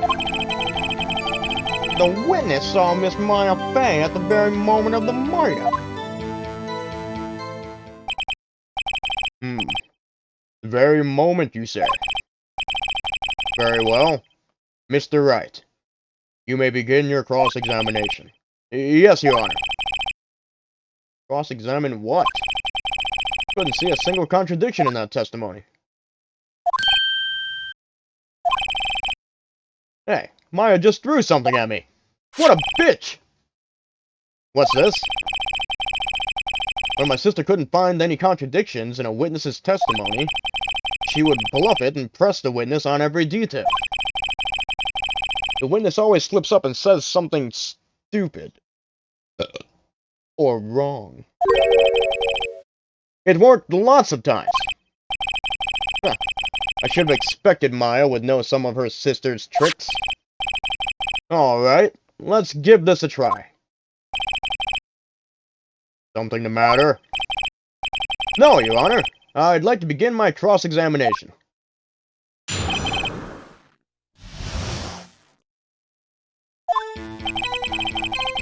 As soon as the phone call came in, I rushed to the scene. There were 2 people there already. The defendant, Miss Maya Fey, and the lawyer, Mr. Phoenix Wright. I immediately arrested Miss Maya Fey. Let's press on that. Why is that? What's your reason? Why? We had a witness account describing her. The witness saw Miss Maya Fey at the very moment of the murder. Hold on just 1 second. Yeah? If I heard correctly, you said you arrested her because you had hard evidence she did it? Correct? Huh? Did I say that? Me? I heard you say it. You did say it. You did say it. Exactly what about this suspicious woman in Pink's claim was hard evidence? What? Miss May isn't suspicious, and she sure isn't Pink, pal. Well, I guess she is Pink. That's enough, Detective Gumshoe. Do you have any more solid proof other than her claims, Detective? I guess pressing can have its advantages. Yes! Sorry. I got the order of things mixed up in my testimony, Your Honor, sir. There was something I should have told you about first, Your Honor.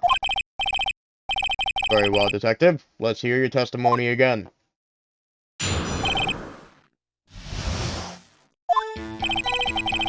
After securing the suspect, I examined the scene of the crime with my own eyes. I found a memo written on a piece of paper next to the victim's body. On it, the word Maya was written clearly in blood. Lab test results showed that the blood was the victim's. Also, there was blood found on the victim's finger. Before she died, the victim wrote the killer's name.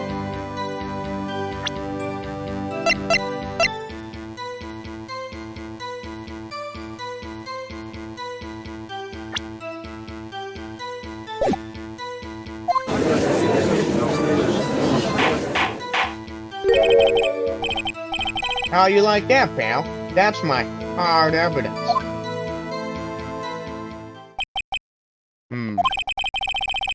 Before we begin cross-examination, I have a question for you, Detective. Your Honor? Why didn't you testify about this vital piece of evidence in the first place? I know, I'm real embarrassed. I forgot about it, Your Honor, sir. Try to be more careful. Very well. The defense may begin its cross-examination.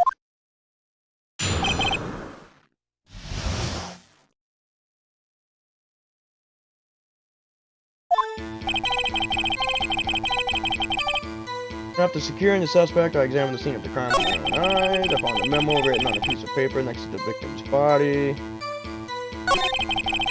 On it, the word Maya was written clearly in blood. Lab test results showed that the blood was the victim's. Also, there was blood found on the victim's finger.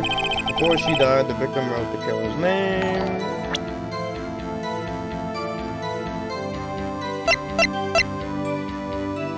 Objection!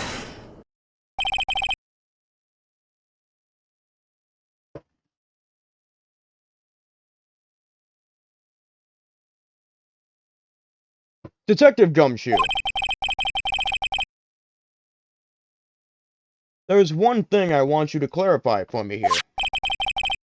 You say that the victim, Mia Fey, wrote this note? That she was accusing the defendant, Maya Fey? That's really what you're saying? What? This isn't one of those lawyer tricks now, is it? Of course she wrote it. Who else could have? You have it backwards, Detective. Backwards? The victim is the only person who absolutely could not have written it. This is a report from your department, Detective. Immediate death due to a blow from a blunt object. What? She died immediately. What? No butting your way out of this one, Detective. Got him. Order. Order. The defense has a point.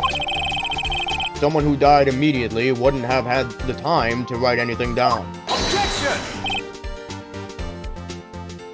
Mr. Wright, I beg your pardon, but when exactly did you obtain that autopsy report? When?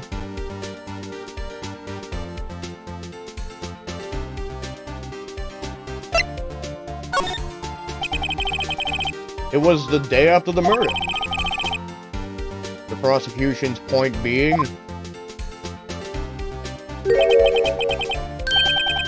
that autopsy report is outdated, Your Honor. What? A second autopsy was performed yesterday at my request. Death was almost immediate due to a blow from a blunt object. But there is a possibility the victim lived for several minutes after the blow. I received these results this morning. No way! Your Honor, it's quite easy to imagine that the victim did have time to write Maya. That is all. I see. Damn you, Edgeworth. Damn you to hell. I should have known you'd have something up your sleeve. Why, Mr. Wright, you look shocked. Something you want to say? I'm a sham! Not nerd. The game sound is higher than you. Oh, well, thank you for letting me know. Good, I didn't know.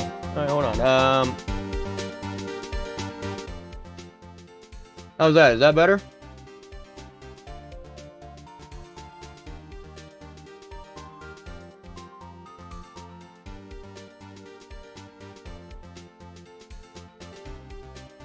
Yes? No?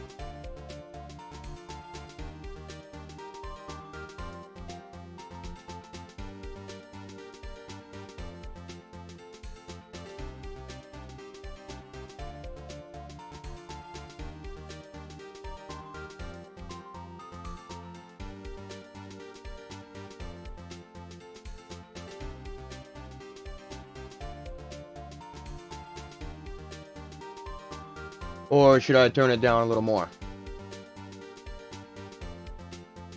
Also, hi. How are you?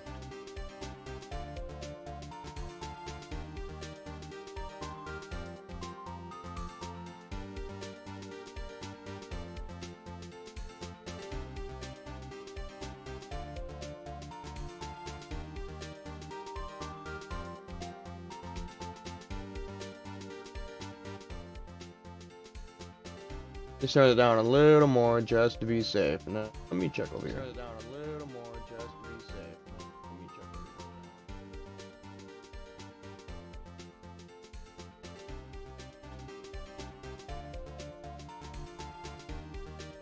Alright, well, hopefully that's better. Thank you for letting me know. I don't really have anyone to check these things, and I didn't want to check myself without, like, by having an echo.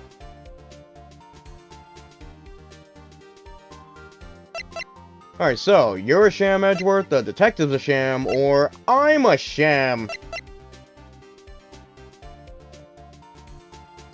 I'm gonna say you're a sham. Mr. Edgeworth! I've heard there's nothing you won't do to get your verdict. Slap. What reason could you possibly have had to request a second autopsy report? Mr. Wright, the defense will refrain from personal attacks on the prosecution. No matter. Oh, no matter, Your Honor. Mr. Wright, say what you will. The evidence in this report is undeniable. Your Honor, I submit this report to the court. Understood. The court accepts the evidence. Autopsy report updated in the court record. Well, Your Honor, the evidence strongly suggests the victim was identifying the killer. I suppose that's the obvious conclusion, yes. Wow.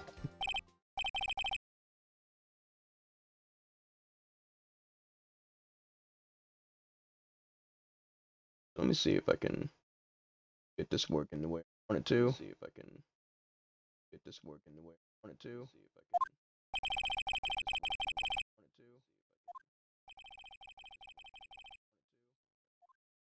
And blah blah blah. And blah blah blah. Now let's turn this down just a little bit more. Now let's turn this down just a little bit more. The prosecution would like to call the next witness. The prosecution would like to call the next witness.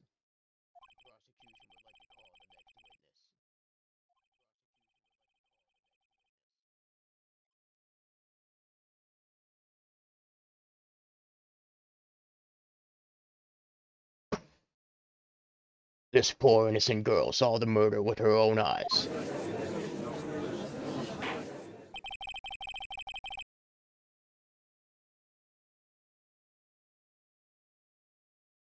Let the witness, Miss April May, take the stand. Exactly what part of her is innocent?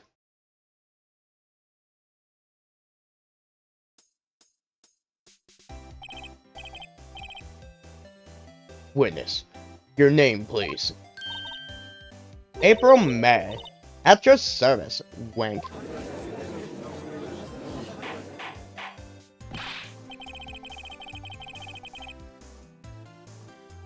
Order. An introduction should not require any reaction from the crowd. The witness will refrain from wanton winking. Aw, yes, Your Honor. This is not good.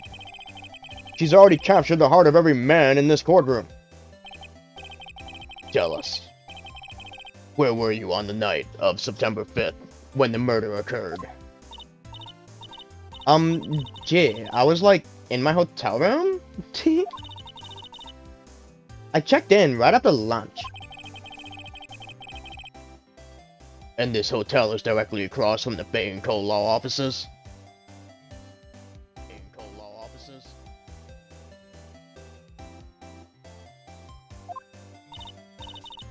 That's right, big boy.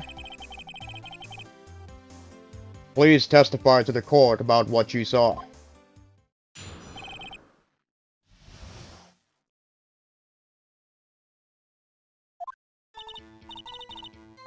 it was like 9 o'clock at night, and I looked out the window, you know? And then, ooh, I saw a woman with long hair being attacked. The one attacking her was the mousy girl sitting in the defendant's chair. Then the woman, like, dodged to one side and ran away. But that girl, she caught up to her and she hit her.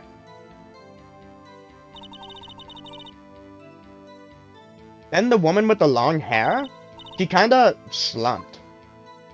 Like, how gross. The end. That's all I saw. Every little bitsy witsy. Wink.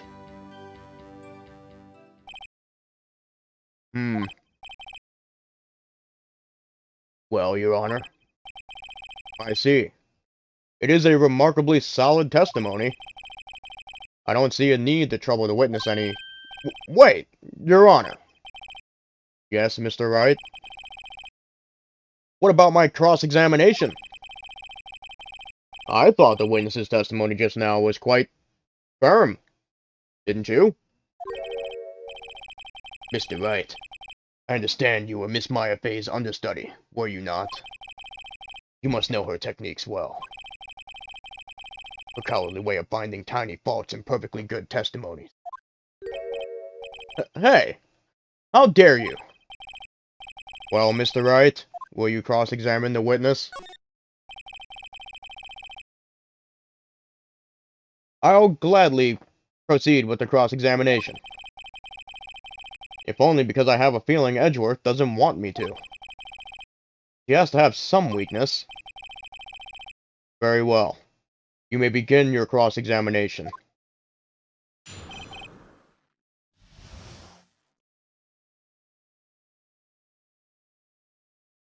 Need something to drink?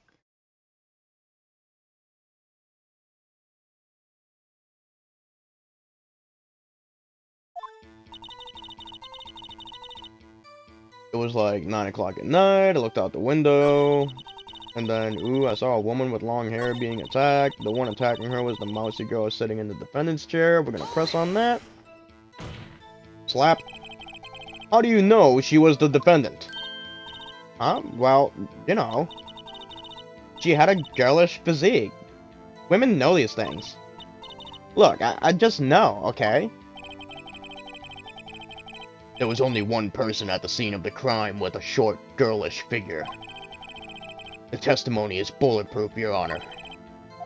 He's right.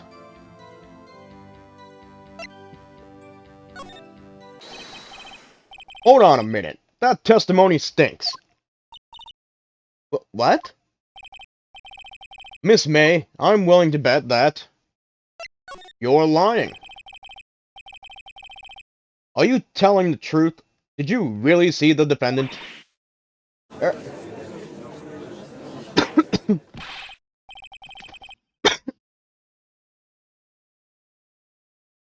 Mr. Wright, what's the meaning of this? Yeah, what is the meaning? Somebody tell me, because I'm clueless. About this, I mean. Okay. If you had really witnessed my client, Maya Fey, you would have noticed her clothes before noticing her physique.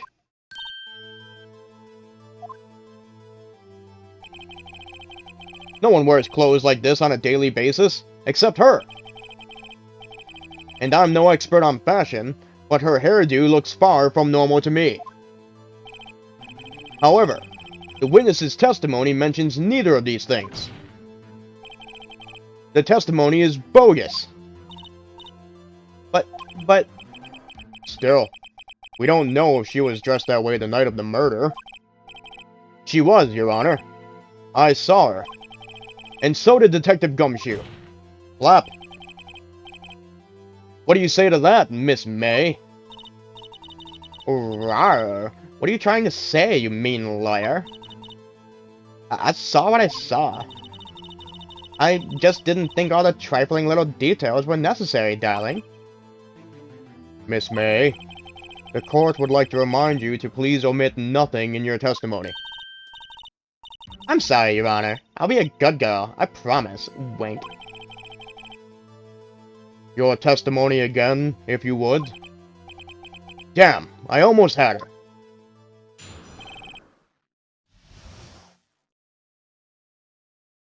Shut up! I see you. The rookie mistake was I didn't make multiple save points, like multiple save files. So our last video that Jay and I recorded didn't record, and so now I have to play the game from the beginning and get back to that point. So I figured, why not do it on stream and do a bunch of embarrassing voice acting live.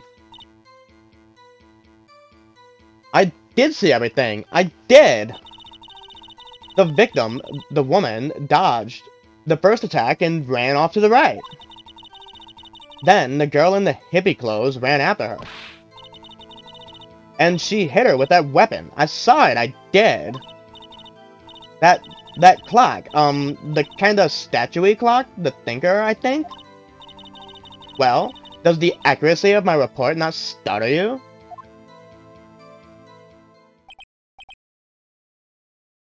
Also, someone else came in saying that my game volume was too high and my voice was too low, so I turned the game volume down. Does it sound any better? Or should I bring my gain up? Help me out here, buddy.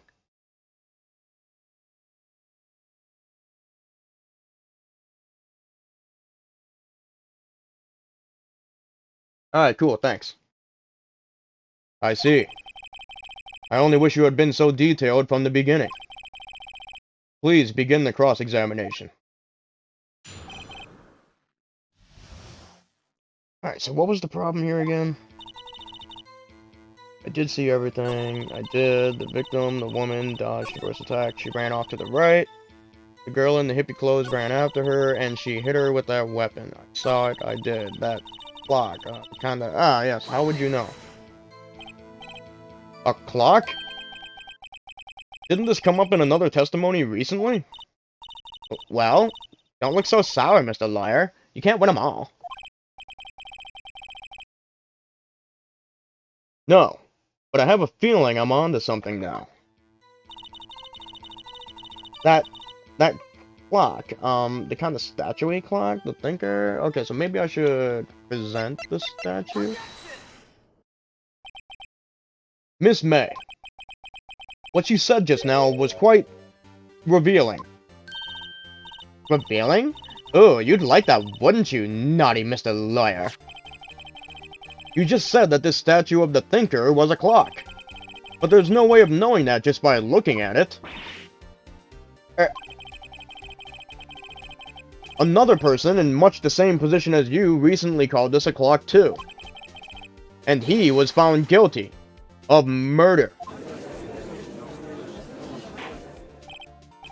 Order. Order. Miss May, can you explain how you know this was a clock? Ooh, the witness saw the murder with her own eyes. That's all that's important here. Slap. The defense is trying to confuse the issue with trivial concerns. Yes. Yes, of course. You will withdraw your question, Mr. Wright. Slap! But questions are all I have, Your Honor. And as you may recall, I've caught murderers with these questions before. Well, only once. Objection sustained. You may continue to question the witness. That was close. If he stopped me there, the trial would be over. Huh?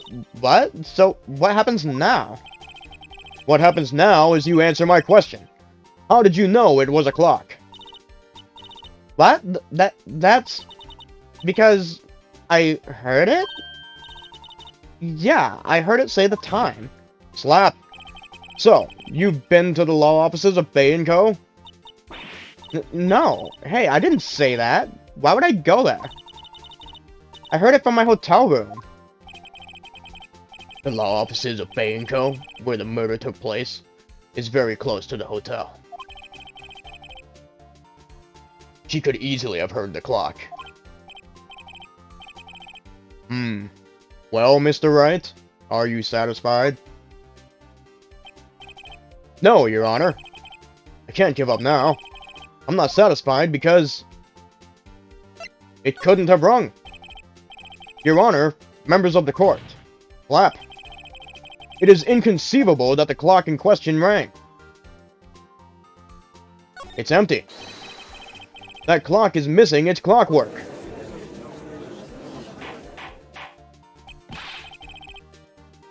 How could you possibly? Just take a look. Right now. Oh. See anything interesting, Your Honor? It is as the defense says. This clock is missing its clockwork. It's quite empty.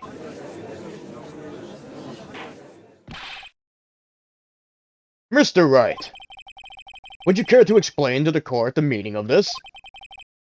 It is as you can see. The clock was empty. It couldn't have run. Therefore, this witness is a big fat liar. Fat? Slap. Well, Miss May? Tis. Quite a show you put on for us, Mr. Wright. He knew the clock was empty. Somehow he knew. I'm afraid you've forgotten one thing, however. Indeed, the clock is empty, as you say. It can't ring. However, we must ask, when was the clockwork removed? If it was after the witness heard the clock, then there is no contradiction. That's true. That is a possibility. The clock might have been emptied after she heard it. And that is exactly what happened, Your Honor. Well, Mr. Wright, can you prove when the clockwork was removed? Well, impossible, of course. I have proof. What? Wasn't it you who told me proof is everything? Well, I was listening. And now I'll show you the proof like you like so much. The evidence that proves when the clockwork was removed is... Yeah. Take a look at this. That's a very cute cell phone. Oh, you have a jelly phone. Wait, this isn't my phone. Listen, this is the defendant's cell phone, and it contains a recording. A recording of a conversation she had with the victim on the day of the murder. Also slap. Order. The defendant's cell phone. This wasn't brought to my attention. Oh, wait, no, I'm sorry. The defendant's cell phone. This wasn't brought to my attention. Perhaps Detective Gumshoe overlooked it? The good detective better remember he's up for evaluation soon. I gotta say, I'm starting to feel bad for the big fella. Let's hear the conversation. So you just want me to hold on to the thinker for you then? If you could, I should probably tell you the clock isn't talking right now. It's not working. That's lame. I had to take the clockwork out. Sorry.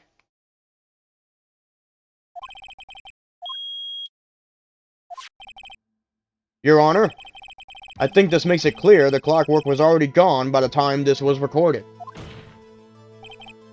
Flap. Which was well before the witness even arrived at her hotel.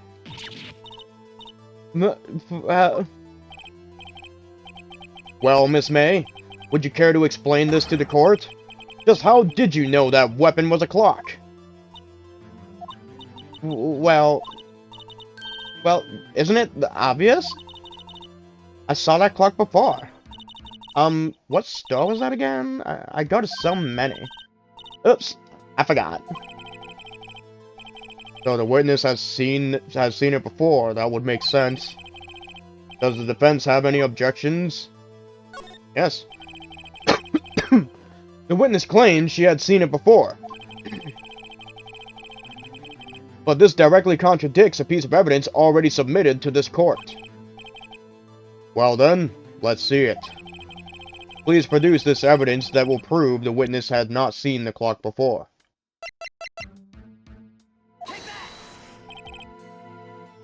It's simple. This clock was never in any store. Ever. What? A friend of mine made that clock. Only 2 exist in the world. And the one that isn't here is in police custody. Impossible. Everything is sold in stores. Miss May, I think it's high time you went shopping for a better excuse. Ha! Got her. Oh? Excuse is not on sale today? Haha! Double got her. Oh?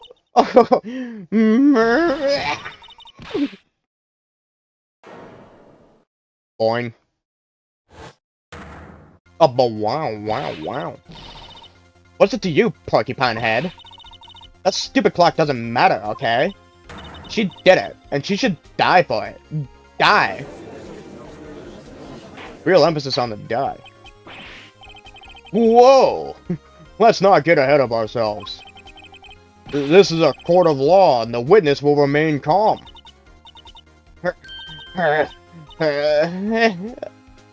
Oh?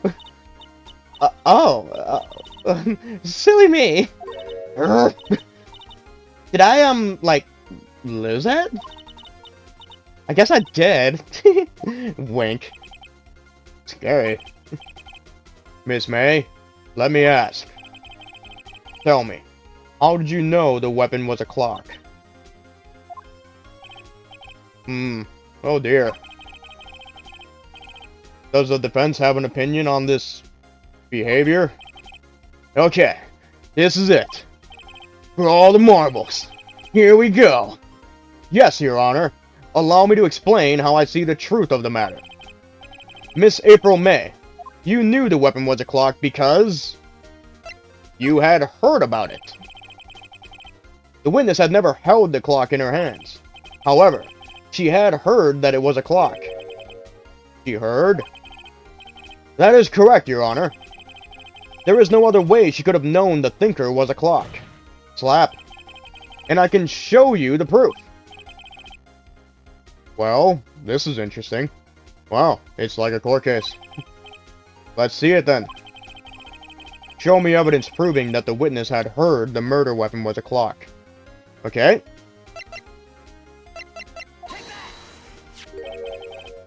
Have a look at this. That's... I found this in Miss May's room while I was rifling through her underwear drawer. I mean, I was detectiving. Yes. Mr. Wright, please explain to the court what this is. It's a vibrator. Well, it's a wiretap. Miss April May, you were tapping the victim, Miss Mia Fey's phone, were you not? Just a weird way to punctuate that. Slap. Your Honor, this is irrelevant. I'm not entirely sure that it is. Objection overruled. It troubles me that our witness was in possession of a wiretap. This is outrageous. Does the defense truly claim that the witness was tapping her phone? Absolutely. Even if that was the case, which it's not, you still have to prove one thing. Did the victim ever say that the weapon was a clock on the phone? Can you prove that? I think not. Oh yeah? I think I can. It's simple. What? Slap. Here's my proof. The proof that the victim, that the victim said on the phone that the weapon was a clock. Is right here. I present the defendant's cell phone. Again. I don't know why we didn't listen to the whole message in the first place, but alright, here we go. Yes, we've seen that. Listen once more to the conversation between the defendant and the victim. Beep. Mia, what's up? You haven't called in a while. Well, Actually, there's something I want you to hold on to for me. Again? What's it this time? It's a clock. It's made to look like that statue, the thinker. It tells you the time. Miss April May, you used a wiretap to listen to this conversation. That's how you knew the thinker was a clock. Slap. Am I wrong?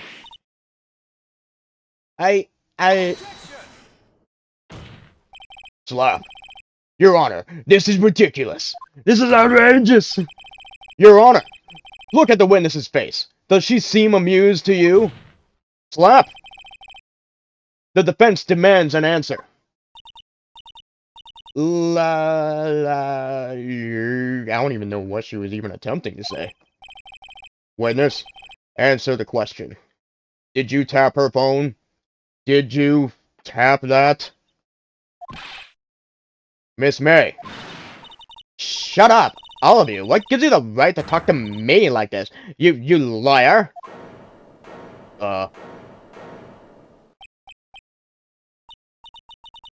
It's no fair. All of you ganging up on me like that? I'm naughty. Oh, so I'm the bad guy? Is that it? Is that it? Do I deserve a spanking, daddy?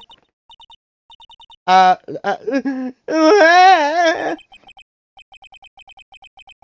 did it. The court's seen the real Miss April May now. Now to deal the final blow.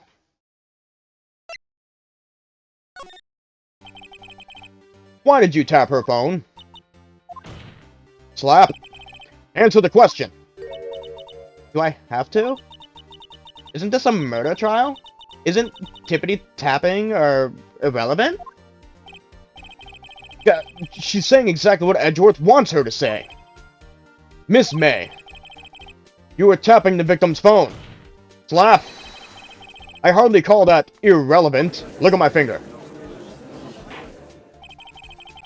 While this court does not condone the defense's tone of voice, he has a point. Well, Miss May, do you have an explanation for the court? Can you prove you had nothing to do with this murder, even though you tapped her phone? Ha! I'd like to see her pull that off. Among other things. I'm a horny lawyer. Mr. Lawyer, I saw that evil grin. You were probably thinking I'd like to see her pull that off, weren't you? Damn. He's good. Well, you're not the first man who's thought that. And of course, I can. And well. You can't be serious. No way! Way, I say. Way. Crazy eyes. Oh, and I assure you, I'm serious, Mr. Lawyer.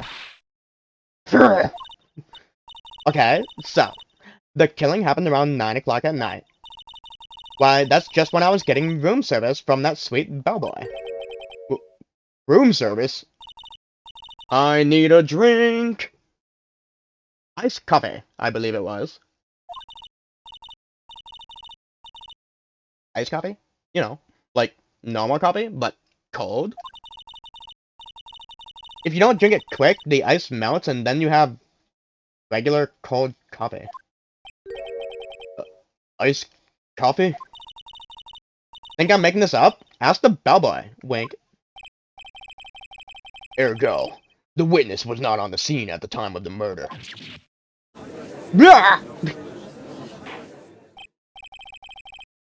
So, where does that leave us? It is my great displeasure to inform you that the witness appears to have been tapping the victim's telephone. Slap. However, that is a separate crime with no bearing on the current case whatsoever. Her testimony stands. She saw the defendant, Maya Fey, commit murder. Wiggle wiggle. No, they're not going to let her just walk away. There's no way I can win this unless I tie Miss May to the murder somehow. Well, does the defense have anything to say? Well... Come on, think of something! I will call the bellboy as a witness. The defense would like to call the hotel bellboy as a witness. There's something suspicious here, and I'm going to get to the bottom of it. I think you've sunken quite low enough already. I object to calling the bellboy. Why? What's your reason? Because I hold that the wiretapping had nothing to do with the killing. However, if you agree to one condition, I'll consent to calling this witness. Condition? If Miss April May's alibi is not called into question after you examine the bellboy, then you will recognize that Miss April May was not the killer. Thus, she is innocent. And thereby, you must accept the verdict of guilty for Miss Maya Fey. That is my condition. What? I'd better find something suspicious in that bellboy's testimony. Otherwise, Maya will be declared guilty on the spot. Which doesn't seem to make a lot of sense. How does Edgeworth get to call these shots? Accept the condition. Alright, I've got nothing to lose. Except for, well, everything. Alright. Understood. I accept your condition, you bitch. Huh. Fool. You've activated my trap card. Uh-oh. Wait. Very well. The court calls the hotel bellboy to the stand.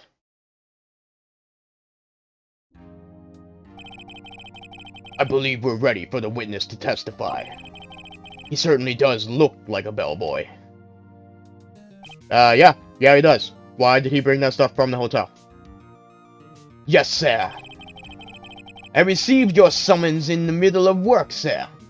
I'm happy to be of service. That tea set looks rather heavy. So, without further ado, the witness may begin his testimony. Very good, sir.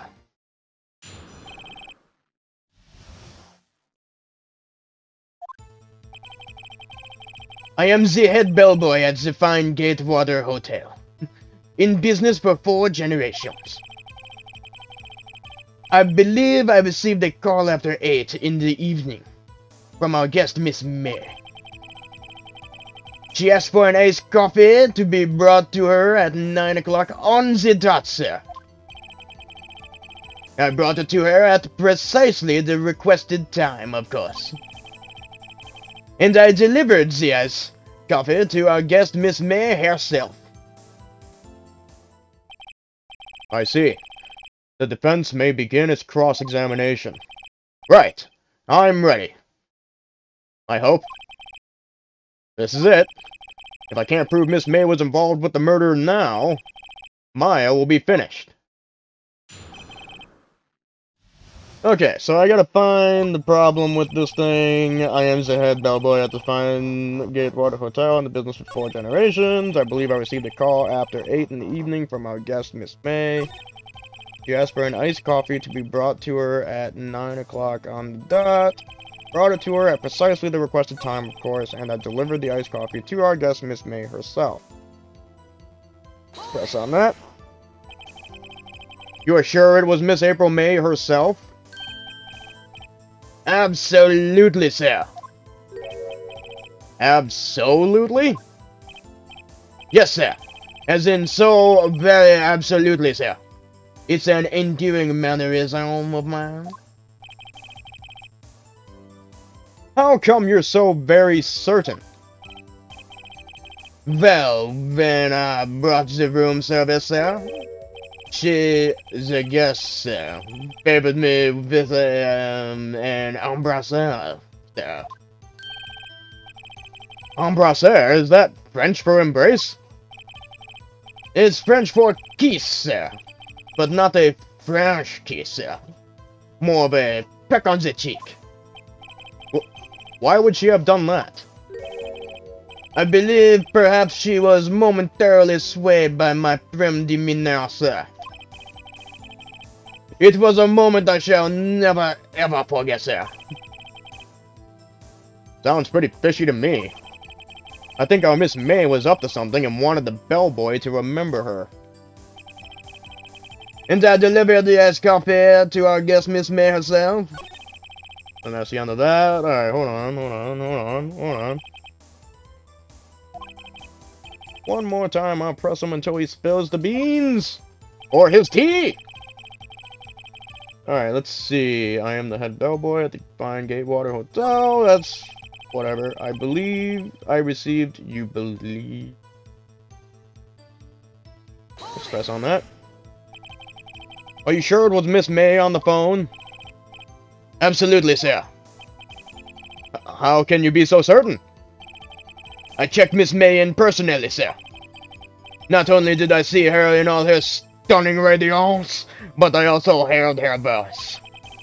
And then I saw them, and I... The point being, I remember her quite well, sir. Yes. What then? You said them. It's no good. There's nothing... yes, there is. He said them. There's only supposed to be... Is that it? Tisk, tisk. Finally, you understand. This bellboy has absolutely no reason to lie. Now, if you have any decency, you will end this rather tedious cross-examination here. Hi everybody, how you guys doing? It was a bit tedious. The witness may leave the stand. I can't let this happen, can I? I protest! Slap! Wait! Please wait? Yes? Does the defense have something to add? One last question. Let me ask one last question. Your Honor, I must object. This charade of justice has gone on long enough. Now, Mr. Edgeworth. Calm your tits. Alright, Mr. Wright. I'll give you one more question, and that is all. Okay! This is really it. Now, this is my last chance. What do I ask him about? Check-in. Tell me about check-in. Tell me about when you checked in, Miss May. Oh, alright. Very well, sir. My first thought was that she was a beautiful, beautiful person. She's just my type of girl. So it was a disappointment, really. I see. Wait, excuse me? What exactly was a disappointment?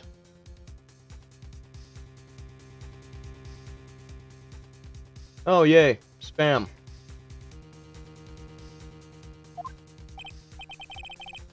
Well, I am not without charm, sir, but even I'd have a little chance with her lover there. What did he say? Slap!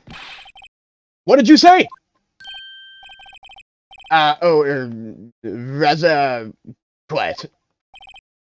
Oh boy, tell us the truth, now! Did Miss May check in with another person? Slap. I object, that was...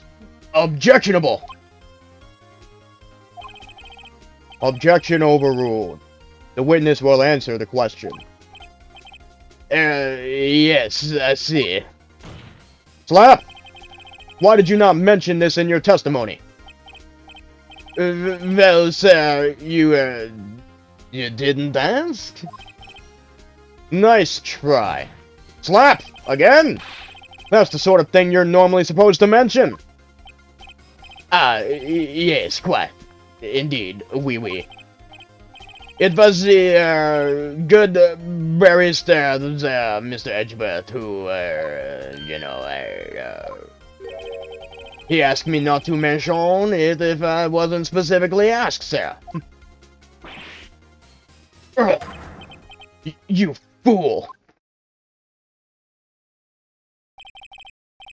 I've done it! I've won! Miss April May checked into a twin room with a man, correct? Oui, sir. Then when you brought them room service, you didn't see that man in the room? That's right, sir. Slap! Your Honor, we have just learned of another person involved who may have been the murderer. In light of this new fact, I hold that it's impossible to judge the defendant. Wouldn't you agree, Mr. Edgeworth? And who, Mr. Wright? Who is this other person? Simple. It was the man Miss May was with. Slap! The man who checked in with Miss May.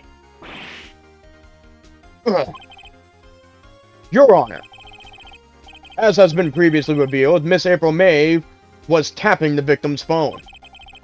Yet Miss May herself has an alibi at the time of the murder. Slap. However, that does not clear the man that was with her. The bellboy saw no one else in the room at the time of the murder. What a convenient little setup. But it's too late. Too late? I suppose you'd like it if it was too late, wouldn't you? Slap! After all, it was you who hid the presence of the other man from this court. Ugh. Upstart. Amateur. These accusations are ludicrous. Enough. The court acknowledges the defense argument. I expect the prosecution and defense to look into this matter fully. Am I understood? Yes. Yes, Your Honor. That is all today for the trial of Maya Fey. Court is adjourned.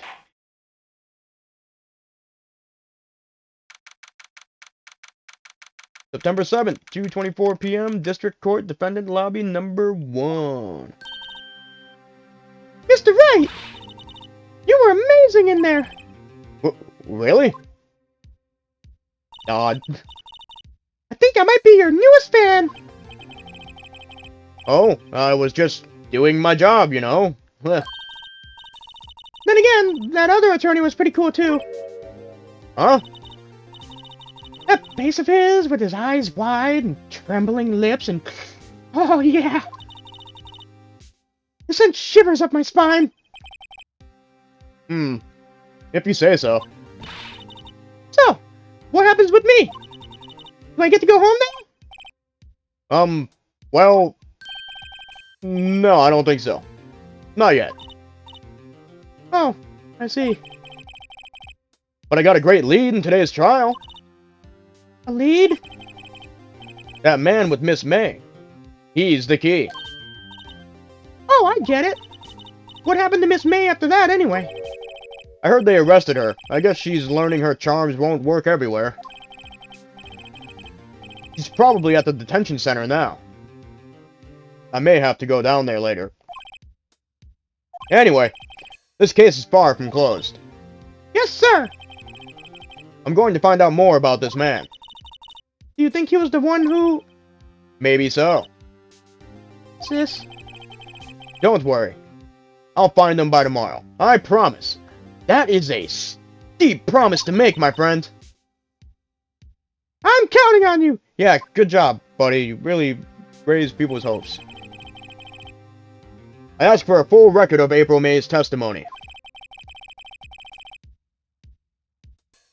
I thought it might come in handy during the trial tomorrow. But now that I have it, I'm not so sure. Okay. Most of her testimony was all lies. In fact, there's only one part that hasn't been stricken from the record. May's testimony added to the court record. The victim dodged an attack and to the right. Okay. I don't know how much good this would do me at all now. Anyway. Time to hit the pavement and do some investigating. Maya doesn't belong in that detention center, and it's up to me to set her free.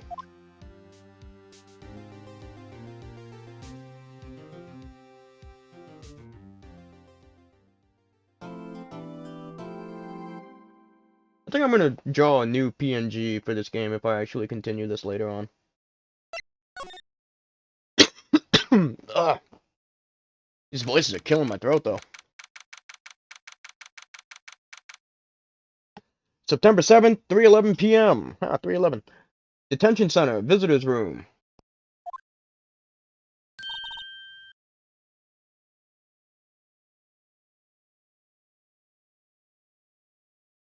Well, hello.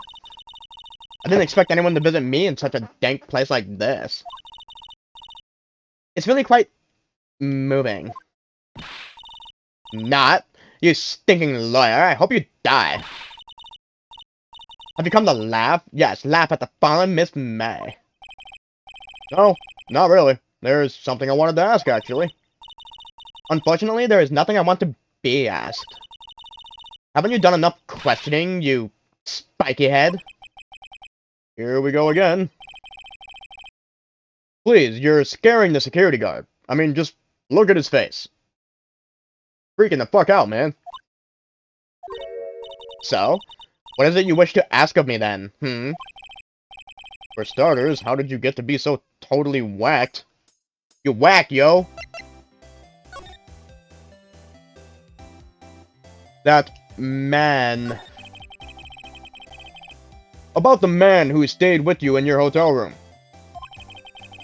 Can you tell me about him? Where is he? Come on. No way, Jose. Maybe if I had something to get her to talk. Wiretap. Why did you place a wiretap on Mia's phone? When you say it like that, it sounds so cold. So criminal. Tapping people's phone is a crime, Miss May. Oh, and I suppose you learned that in lawyer school, Creep. This woman is impossible to talk to.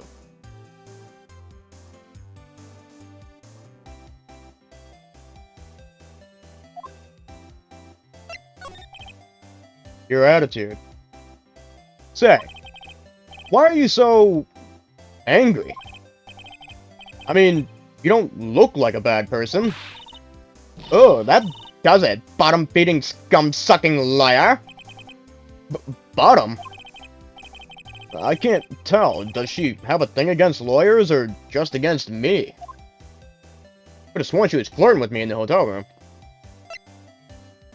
Anyway, we're gonna go ahead and move to... Whoops. Did I click? Yep, I clicked on the right thing. Alright, Q. September 7th, Grossberg Law Offices. Huh. Looks like Grossberg is out today. Again. Maybe he's avoiding me for some reason.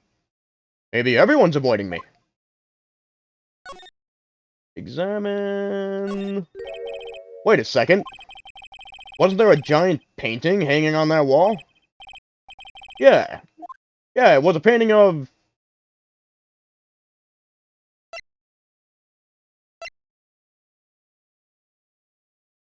a fisherman? Wasn't it? It wasn't a very memorable painting anyhow. I don't think it was a fisherman either. Was it? Anyway, what do we got here?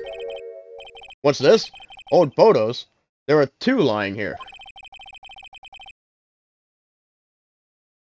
Something's been written in pencil on the backs. DL6 Incident Exhibit A and DL6 Incident Exhibit B. Let's take a look at these.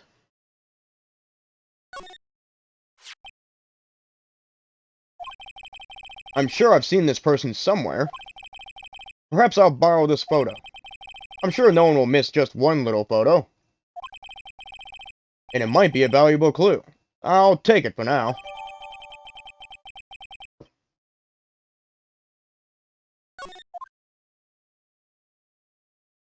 I can't remember. Do I just... I'll just leave that for now. I'll show the picture to my, Convention Center? You again? Can't you take a hint and stay gone? Hey, the only reason I'm back here is because you won't talk to me. That makes sense. Oh, so it's my fault now? You don't just have spiky hair, you also have a spiky heart. That does it. When this case is done, I'm shaving my head. Anyway, this is not who I wanted to actually talk to, so I'm just gonna move. I'm gonna go back to Grossberg, because I know that she has a reaction to the other picture. This is the other man! Yes. Swap photos.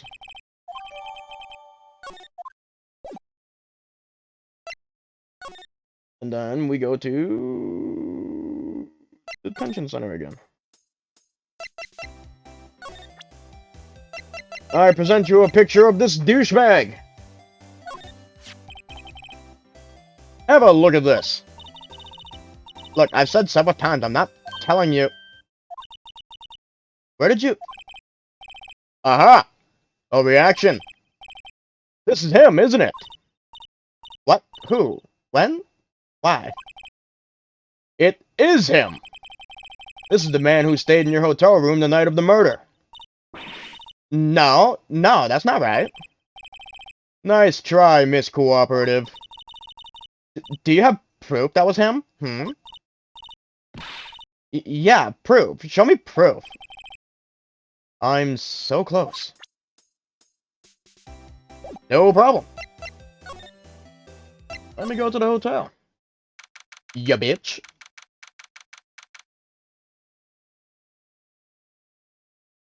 September 7th, Gatewater Hotel, room 303. Welcome, sir. Quite the performance today, if I dare say so myself. Oh, thanks. Sorry for putting you on the spot like that. No, not at all, sir. Your efforts today can only help the the Gatewater Hotel's rep, as they say. Well, Our reputation will swell as the hotel where the murderer used the Wiretap. We can charge a premium for the room, of course. It will be great for business, sir. whoa. Miss May hasn't been charged with murder. I too will become famous, sir. The bellboy who brought the murderer iced coffee. Why do I feel like we're both stuck in the same bad dream? So, you are our honored guest. Please, let me know if there is anything I can bring you.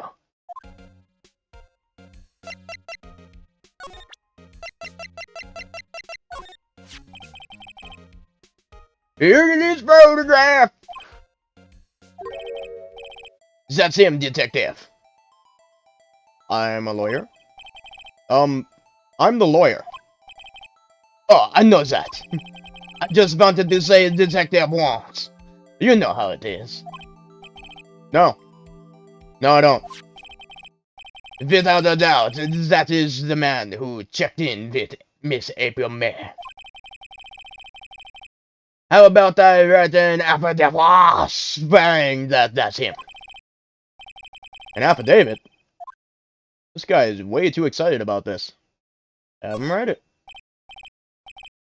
Well, sure. Why not? I've always wanted to write an affidavit, sir. From henceforth, I will be known as the bellboy who swore the affidavit. Just hurry up and write it. Bellboy's affidavit added to the court record. Not even Miss May can play dumb to this. There we go. Let's talk to him for a little bit. Miss May. About Miss May. Oh, her? Sir, not to boast, but I knew the moment I saw her. She'd do it, I said. Do what? I'm starting to think the most suspicious... Excuse me. Person here is this guy. The man with May. I wanted to ask you about the man who was with Miss May. He struck me as a real lady killer, if you'll pardon the expression. I knew it from the moment I saw him, sir. He and I are of the same ilk. We both carry the scent of danger.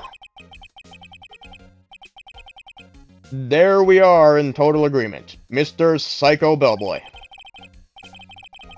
If you had the photo of that man, I'm quite sure I could identify him. A photo, I actually happen to have one of those, but let's do this first. Could you tell me about this hotel? Absolutely. And on that subject, I have an excellent idea, sir. Currently, this hotel is known as the Gatewater.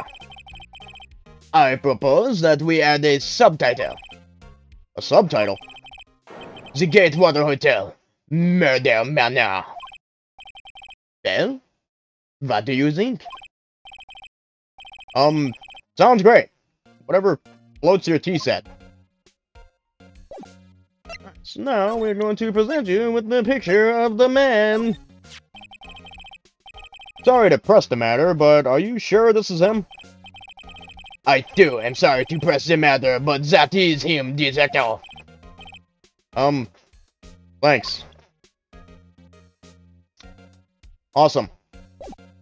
I'm going to go now.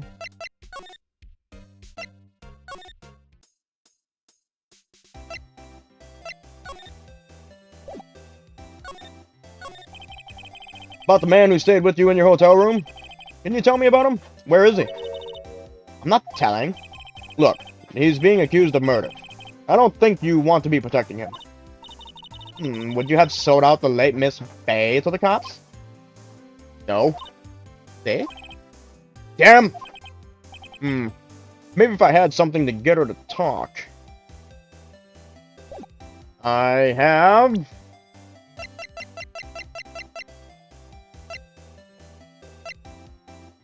I'll show her this first. Or, no, wait.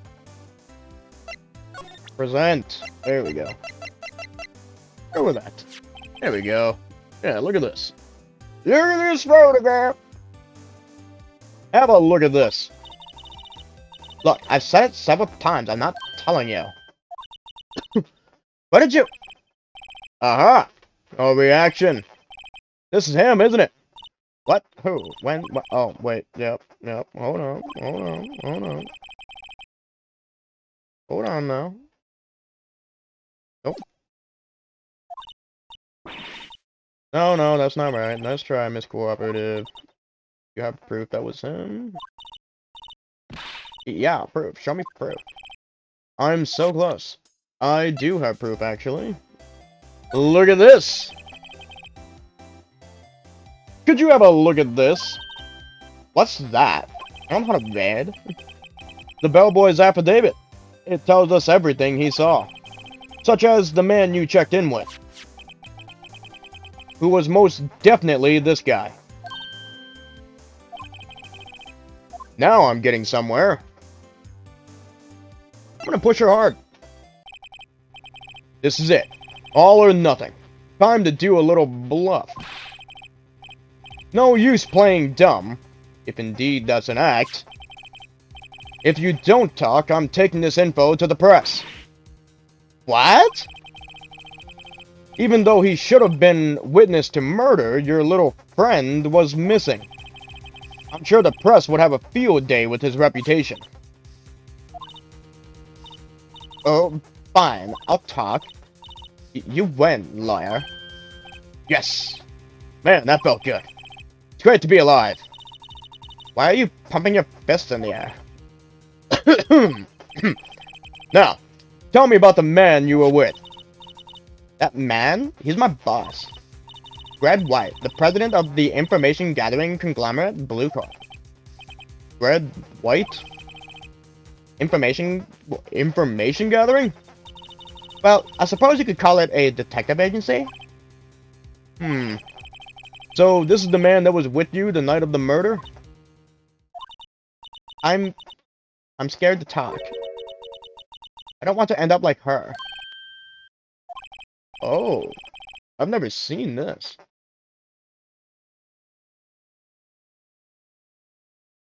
It's okay. I'll just ask Mr. White himself. Can you tell me where Bluecorp is located? Oh, shit. Mr. Red White at last. Finally, a lead on this guy. If April May couldn't have done it, that leaves him. Time to take action. Bellboy's affidavit discarded. Don't know why, that probably would have been useful in court. Ooh.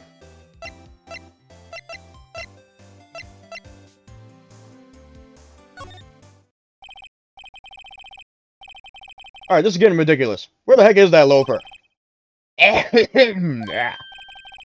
Ah, that old familiar clearing of the throat. Aha! You again. Hello, Mr. Grossberg. Well, well. You are quite the thing, my boy. Excuse me? The trial! The trial! He was there? Reminded me of myself when I was a youth. I guess something got passed down through Mia, maybe. It brings back memories, it does. Ah, the days of my youth, like the scent of fresh lemon, you see. My apologies. It was all a bit too much for me, my boy. Seeing you today, well, I appreciate the reminiscing, but I'd much rather you gave me some information.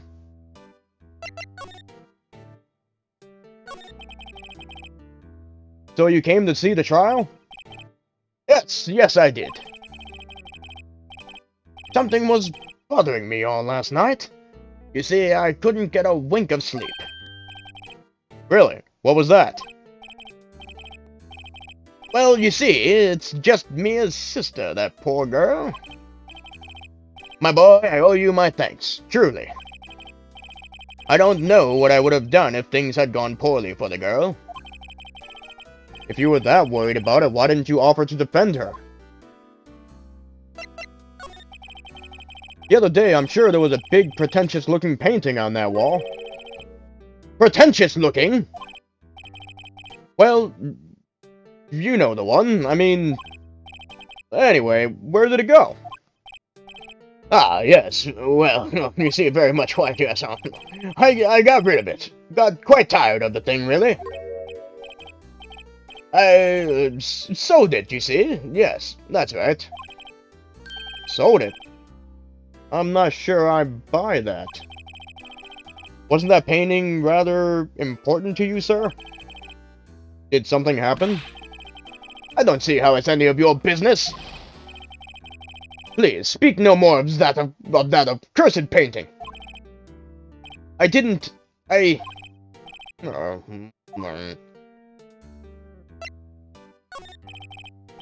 asked before, but why did you refuse her request for defense? I think I have a right to know. A right, Mr. Wright? No, I'm sorry. It's just I need more time to think about it, my boy. He does seem troubled about something. Maybe I can find something that will inspire him to talk.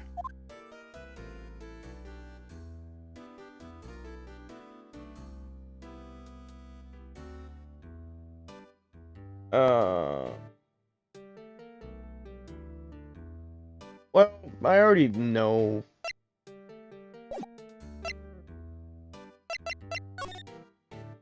Oh, they're gone.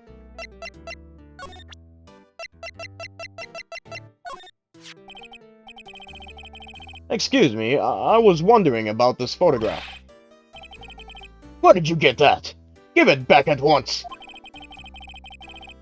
I'm sorry to have taken it without your knowledge, but I have to know. Who is this man? He was most likely in April May's room the night of the murder. What's that you say? Are you quite sure, my boy? What has him so flustered, I wonder? I beg your pardon, but I must ask you to leave. I need to be alone. He's fallen silent as a stone. Rather large stone. I guess I should return that photo. Alright, well, I will leave.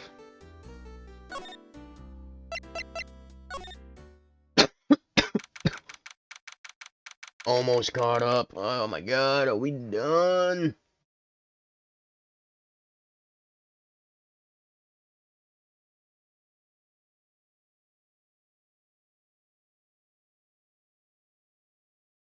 So,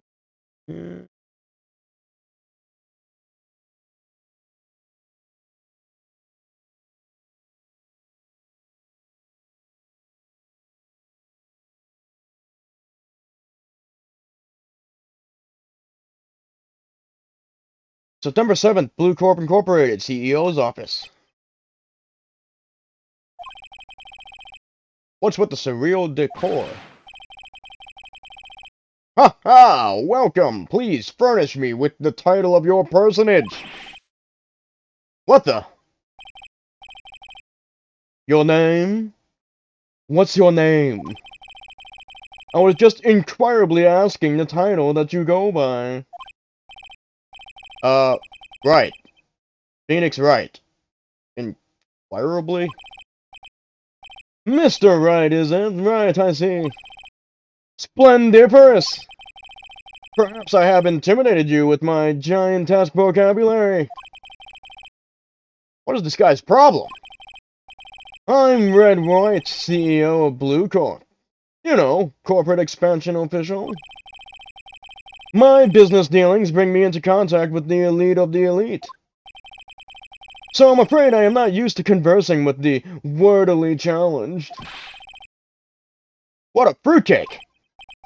Let me guess. You are an attorney fresh out of law school, are you not? That's the only explanation for why you would come to meet me like this. What does he mean by that?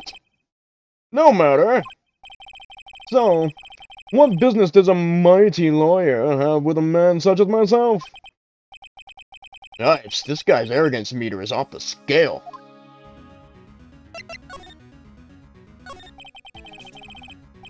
Miss May is an employee of Bluecorp, is she not? Correct! She was my secretariat. What a shock it was to hear what she has done. What she has done? You mean the wiretap? Indeed! She is paid to answer phones. Tapping them is not in her job description. She does gather information for us as part of her duties. But I assure you, we do not condone illegal methods. It is ineffable that she would do this. It sounds like he's trying to turn Miss May into a scapegoat. On the night of the murder, were you in April May's hotel room? Who can say? I seldom pay attention to the mundane details such as time and place. My motto is, don't worry, be happy. Still, Mr. White, the hotel bellboy has stated on the record that he does remember you very clearly. No matter. The bellboy can say what he pleases. I still won't talk to you. If you want me to speak, put me on the witness stand. Although I doubt you'd be capable of doing that. He raises a good question, actually. Why didn't the prosecution call him as a witness? He should have seen the same thing as April May. Oh, the police, the courts. To me, they are mere toys. Playthings for my amusement. What kind of company is Bluecorp anyway? Ah, excellent question. We buy and sell various kinds of information. We are a company of the future. You might say we are the future. Sell information? In just 10 years, I've built this business up into the grand office you see now. Oh, yes. Ah, in case you are wondering, Bluecorp was named after the color blue. I, Red White of Bluecorp, as founder and CEO, named it so. And why, you ask? Because I like the color blue, of course. Fantabulistic, is it not? Oh, yes.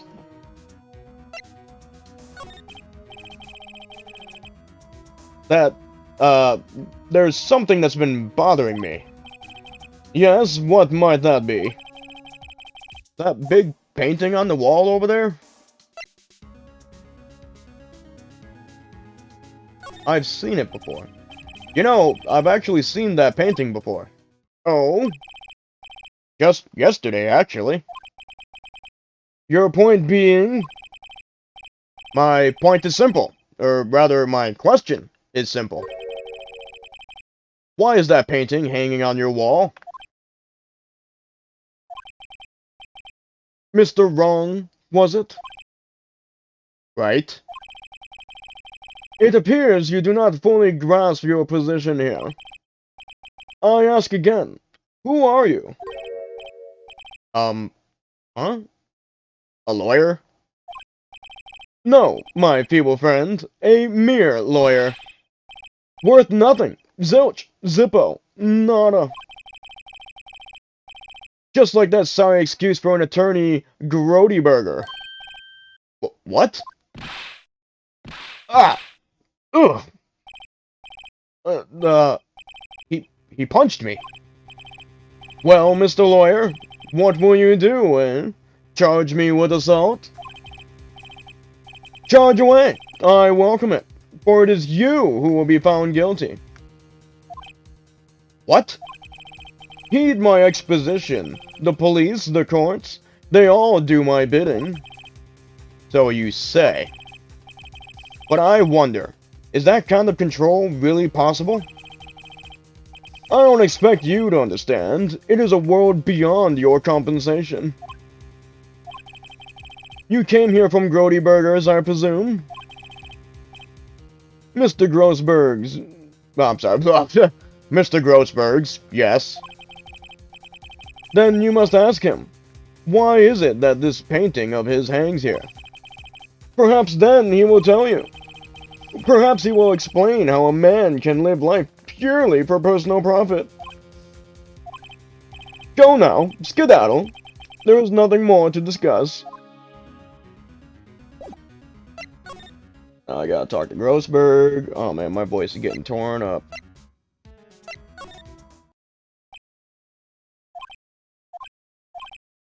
Huh? I don't think he's noticed me standing here. Maybe I should clear my throat? Ahem! Jumping Jehoshaphat!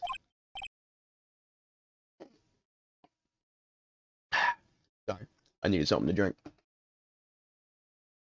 Oh, you! What's wrong? You looked so pensive, like an old man at the end of his days. Hmm? I'm not senile yet. I was just thinking about this whole mess. Something's really bothering him. That much is clear.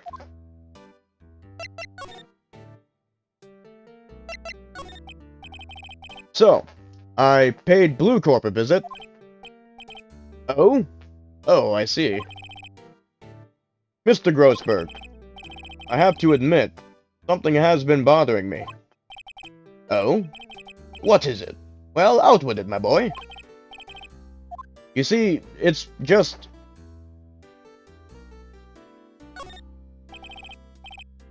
Mr. Grossberg, sir. There was a giant painting hanging right there the other day. Was there not? The one you said you had no intention of parting with? Well, I saw it today. It was in the CEO's office at Bluecorp. Wright's office, to be precise. So, you noticed. I suppose I should have guessed you would. It is a large painting, after all. Mr. Grossberg, I know you and Mr. Wright are connected somehow. Connected, you say? Yes, and I know what it is. Mr. Wright has something on you, doesn't he? Blackmail? I think that painting is fairly gaudy proof. Very well. This may be the chance I've been waiting for. Maybe it's time to get this off my chest, so I can finally rest easy again. After all, you were Mia's understudy. Perhaps it was fate? What's he talking about? Wright is a man who makes his living through intimidation. Bluecorp is a company that excels in finding people's weaknesses, I'm afraid. I've been paying them for 15 years now. 15 years? All because of the Do6 incident, as you may have guessed. The name on the back of those photographs. As you suspected, I could not stand in defense of my because of this. Wright would have destroyed me if I did. So that's the connection. It is hard for me to tell you this, my boy. But arresting Red Wright will be nigh on impossible. Impossible? Why? He has information on everyone. It gives him an iron grip. He owns judges, attorneys, prosecutors, police, and politicians. What? They are bound, unable to do harm to themselves, and therefore to him. Don't look at me like that. What you see is nothing more than the weight of many years. What is the Do6 incident? Do6 is nothing more than the sorting code the police gave the case. It was 15 years ago now. I received a request from a medium, a spirit medium. A medium? Her name was Misty Fay. Fay? Indeed. She was Mia's mother. She had been investigating a murder at the bequest of the police. And she failed. As a result, the police called her a fraud.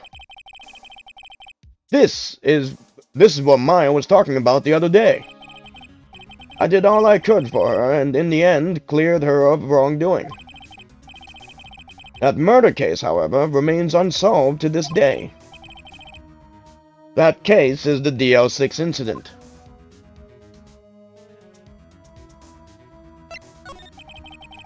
But why were you blackmailed over this, Mr. Grossberg? The Do6 incident was top secret at the time. It made sense. The police didn't want people to know they were using a medium. They couldn't let people know. But one person found out. I told him. You told White? He offered me riches. It is an embarrassment to me now. Because I talked, the police were mocked far and wide. In secret, they began looking for the one who sold them out. Of course, White heard about it, and he came to me. Only this time, the offer was blackmail. I see. White controls the law of this country as he sees fit. Yet if you would still challenge him, have a close look at Mia's office. Mia's office? She followed his every move for years.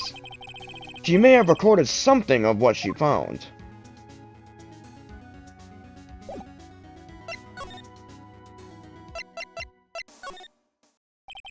And we're off to the Fame Co-offices. It's funny, looking at this room, it seems so normal. Hard to imagine a murder took place here. Mr. Grossberg said there would be clues. Maybe I should have another look.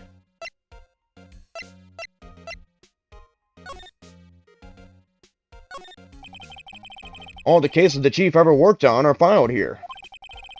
They're in alphabetical order. Let's take a look. Which file should I look at?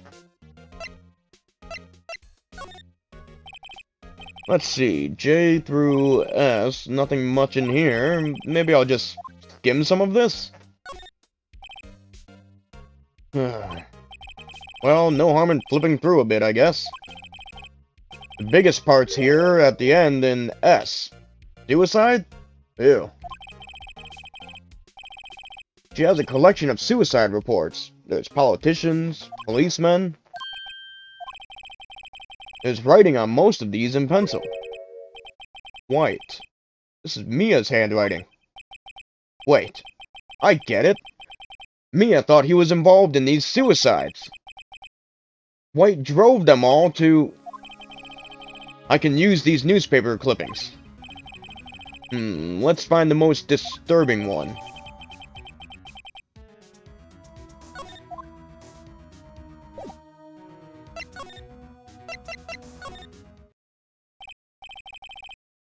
Well, aren't you persistent? Sorry, but there's something I have to ask you. Mr. Lawyer, I really hate having to repeat myself, but it seems the message has not yet penetrated your thick skull. Stop bothering me. If you try my patience further, I fear a nasty accident may occur. Do I make myself clear? Transparent.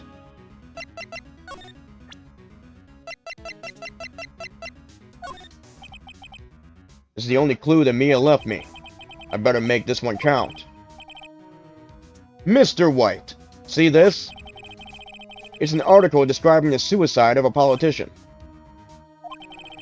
He was embezzling secret government funds.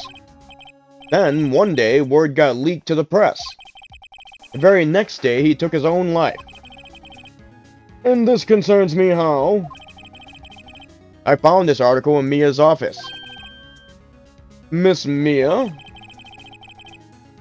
She had a file filled with articles like this. Every one of them was labeled with a single word. White. Mr. White. I know that you did this. Well, I know what you did to this politician. You were blackmailing him. Blackmail? How droll. Not just him either. You were threatening and coercing hundreds of others. You were involved in all of the suicide cases that Mia investigated. This company is built on blackmail. I'm right, aren't I? What a bizarre accusation. Mr. Wrong. What is it that you should be doing now? Investigating me? No, I think not. You should be searching for the one who killed Miss Mia. Secretary's office, hello. Mr. Wrong will be leaving now. Yes, sir, I'll send someone right away. Wait a second, Mr. White. You're absolutely right. I should be looking for the killer now. And actually, I've done better. I've found him.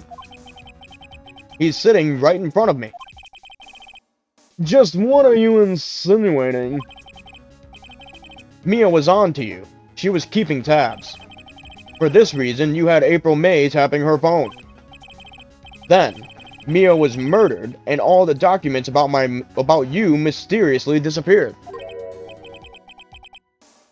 So, the culprit would be... Even a child could work it out, Mr. White. You did it.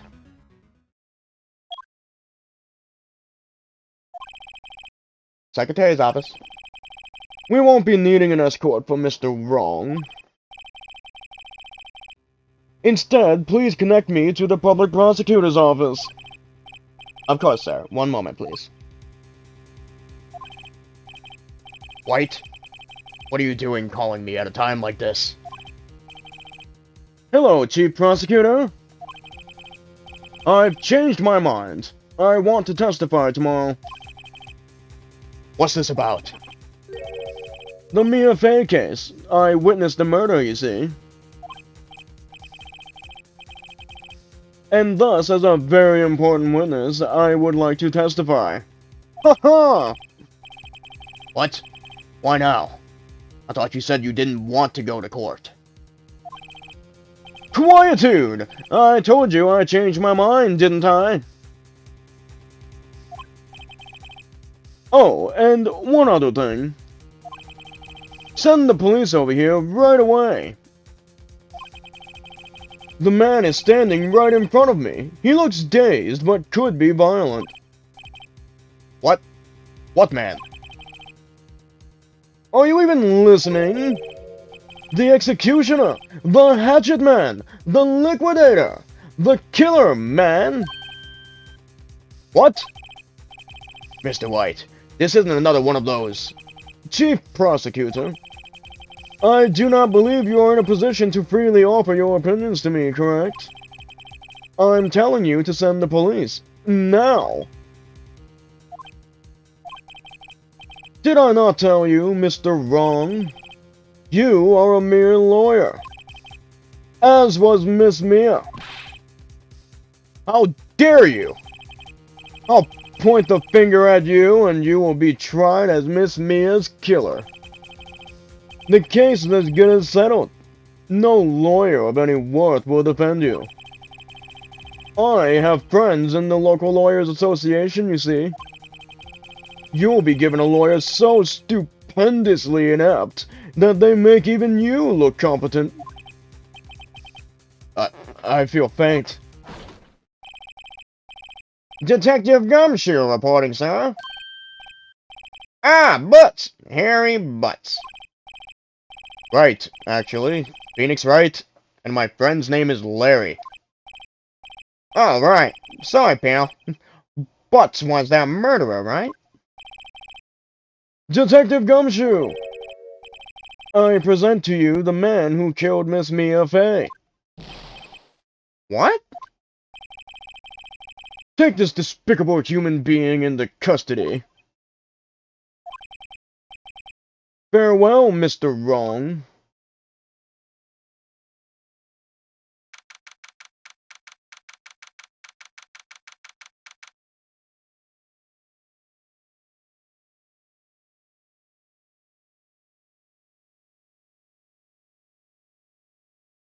Oh, man. September 8th, 3:37 p.m., Detention Center, Visitors Room. I can't believe it. It's only been a day since the first trial. My trial begins tomorrow. White's going to set a trap for me. And the prosecution will be in on it.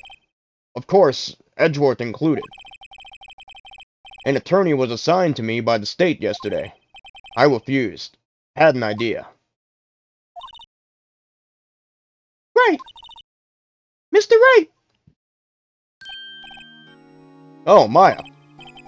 Great, they let you out of detention. Just now, yes. It's all thanks to you. Huh. Now I'm afraid we've switched places.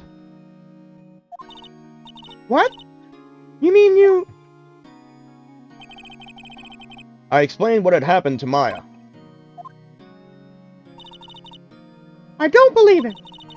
How many people does that man need to destroy before he's satisfied? My mother, my sister, and now you? This has gone too far. God damn.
Okay.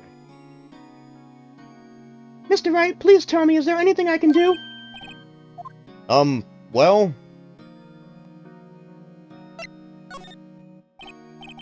Well, you could cheer for me in court.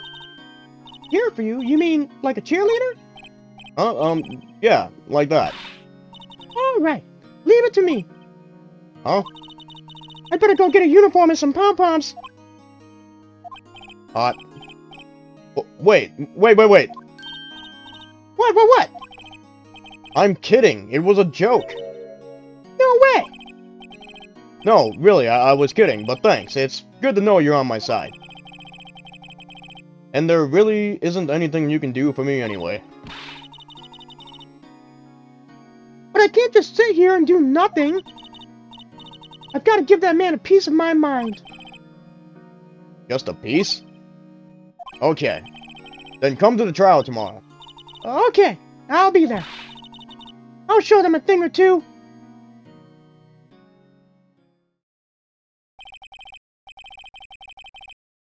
Times may change yet. With crime, it's the same old story. In fact, it's gotten worse.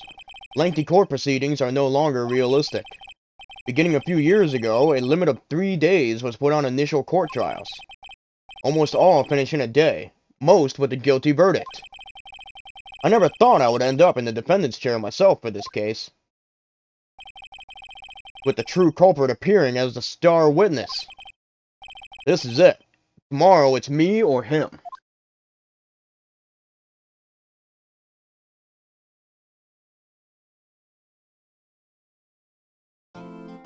Well, I tried to get to it, but I don't know how much time I have left. I've already been streaming for almost 4 hours. Number 9. Well, I guess this is it. Yeah. One way or another, this case gets decided today. Ah, Phoenix, look! Prosecutor Edgeworth. I received a call from the Chief Prosecutor's office yesterday. I was told that whatever Mr. White says today, it will be the absolute truth. No matter how you try to attack his testimony. If I raise an objection, I have it on good faith that the judge will listen to me. What? Does White have the judge in his pocket too? So, you're saying I'm going to be guilty? End of story? I would do anything to get my verdict, Mr. Wright. Anything. Why? Why? How can you torment an innocent person like this? Innocent? How can we know that? The guilty will always lie to avoid being found out. There's no way to tell who is guilty and who is innocent. All that I can hope to do is get every defendant declared guilty. So I make that my policy. Edgeworth, you've changed. Hmm? Phoenix, you know him? Don't expect any special treatment, Phoenix Wright. Phoenix? Well, court will be starting soon. What? But wait! Your defense attorney isn't even here yet. They're not... I'll be defending myself. I'll take my case. What? Okay, let's do this.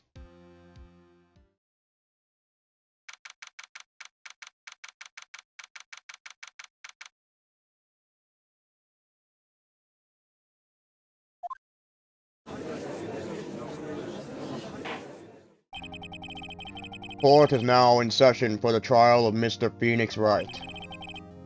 Prosecution is ready, Your Honor. The defense is ready, Your Honor. Mr. Wright, are you sure you're up to doing this? Yes, Your Honor. I will be defending myself. Understood. Very well. Mr. Edgeworth, your opening statement, please. As the details of the event are already quite clear to the court, today we will hear the testimony of a witness to the defendant's crime. I see. The prosecution may call its witness? That went far too smoothly. Why didn't the judge ask Edgeworth why his witness didn't testify before? It's like he already knows why. If anyone's going to raise an objection about this, I suppose it's me. Just gonna let it go. Forget it. I smell a trap. I would like to call Mr. Red White to the stand. Oh, my voice. Please state your full name. You wish to know the title of my personage? Oh, ho, ho. Your name? Yes, that is what I said. Oh dear, do my locutions confuse? Name! These two are great together. My name is Red White, but my friends call me Blanco Nino. I am the CEO, or to use a more common term, the president of Bluecorp. Did you know the victim, Miss Mia Fey? That would be a negatory. No, I did not. You were at the Gatewater Hotel the night of the murder? Correct. And you witnessed the murder from there? Oh, why tell you what you already know? Very well. Very well, Mr. White. You may begin your testimony. I can't rip this guy's testimony apart. I'm done for. Why do I always feel like it's the end of the world and I'm the last man standing? Oh, ho, ho, ho. Ooh. I hope you have made peace with God, Mr. Lawyer. Let him have it, Phoenix.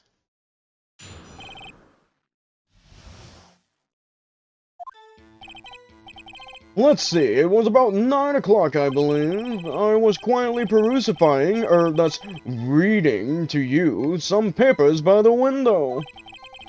Then, as I heard a bedlam coming from outside, surprised, I turned to look at the building across the way. It was then I saw him, a spiky-haired man attacking a woman with long hair. Needless to say, that man was none other than you, Mr. Lawyer. I called Miss May over at once. She, too, was flabbergasted, of course. The victim, she ran away, but you gave chase. Finally, there was a terrible impaction. Then it was all over. Oh! If things occurred as you testify, then I'm afraid the defendant is guilty. Very well. Defendant? Mr. Wright? Your cross-examination? Yes, Your Honor.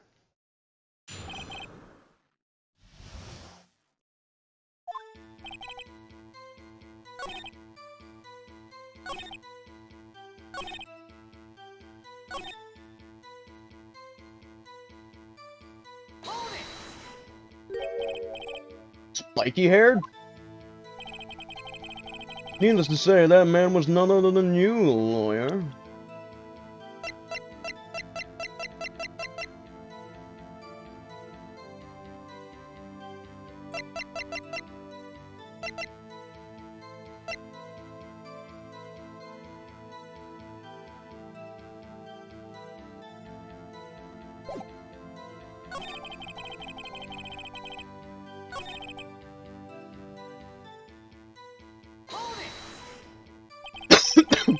Can you be a little more detailed about that? I think it's worth knowing exactly what happened. Of course, comprende. I understand. The victim was attacked by you and ran to the left.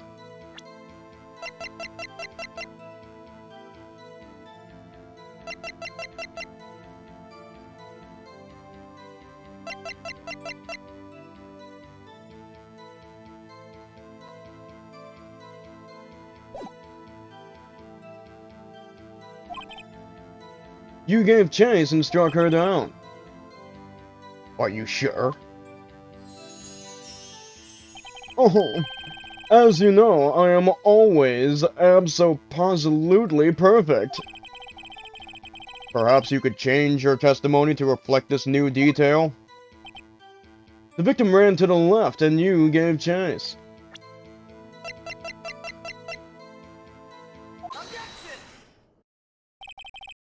Wait right there! Mr. White, you've dug your own grave. What is this? You said the victim ran to the left, but that directly contradicts Miss May's testimony. She clearly stated that the victim ran right. Oh, it is simple. You have misheard her. I think not. Look at the floor plans. The killer was here, and the victim here. If the victim ran to the left, as you claim she did, she would have been running directly away from the door. She would have been running into a dead end. Don't you find that odd? Very strange. I did see her run to the left. I did. Phoenix, look at his face. I don't think he's lying about this one. True. Maybe he really did see the victim run left. So, he did witness the killing. Wait a second. Mr. Wright? Yes, Your Honor. Miss May says right and Mr. White says left. Can you explain this contradiction to the court? Both witnesses are telling the truth, for once. Ha! I doubt it. Or rather, that does not clear up the contradiction. There is one scenario that would explain their conflicting accounts. What? Slap. Obviously, the witness was not viewing the crime from the hotel. Mr. Wright, what do you mean? Yes, what do you mean he was not viewing the crime from the hotel? If he was not in the hotel, where could he be? Where could he have been? In the law offices of Fay & Co., of course.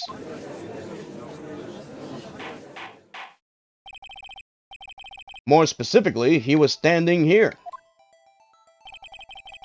Time to show the court where Mr. White was standing.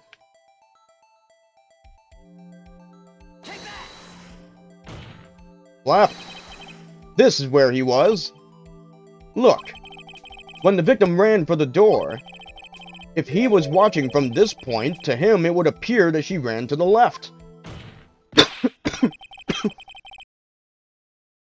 Please, this is no time for jokes and ill taste. That is where the killer was standing. Order. I will have order. Anyone disturbing the order of this courtroom will be held in contempt. Mr. Wright, what are you suggesting?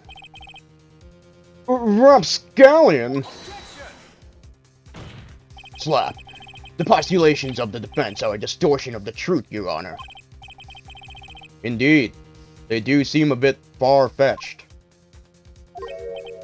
Oh! You provide us with so much entertainment, Mr. Lawyer. What now? He's laughing? The hilarity of the moment made me remember something. It appears I have been unclear, and for this I apologize. Mr. Your Honor, might I be allowed to testify once more? Very well. Let's hear your revised testimony. Good luck. You can't fix a broken testimony, buddy.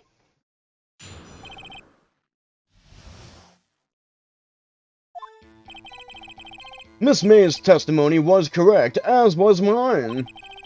When you assaulted the girl, she first ran to the left.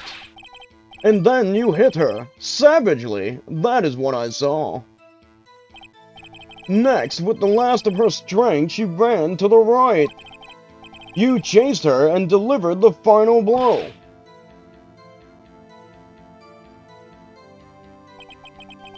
That is what Miss May saw. You see, you hit her twice. Don't you remember, Mr. Lawyer? That does seem to make sense. Will you be cross-examining the witness's testimony? You bet I will. I mean, yes, Your Honor.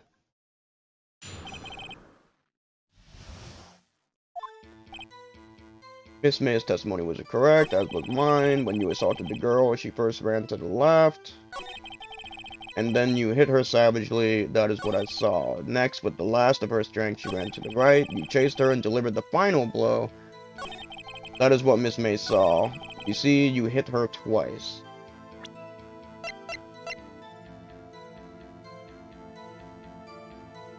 Objection! Mr. White, the victim died from a single blow. What do you have to say to that?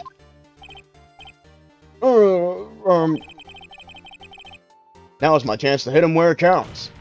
Slap. Mr. White, wasn't it you who told this court you were abso-positively perfect?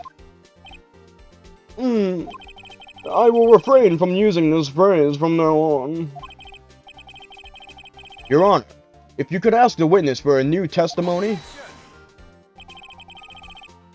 The witness is obviously confused, Your Honor. I would like to request a 10-minute break. Yes, quite. Slap! The witness is confused because he's lying. I emphatically request that there be no break, Your Honor. Yeah, we want justice. Yeah, don't let him get away. Very well. If the witness would care to revise his testimony, the crowd's on my side. No slipping out of this one now, White. Mr. White. Okay.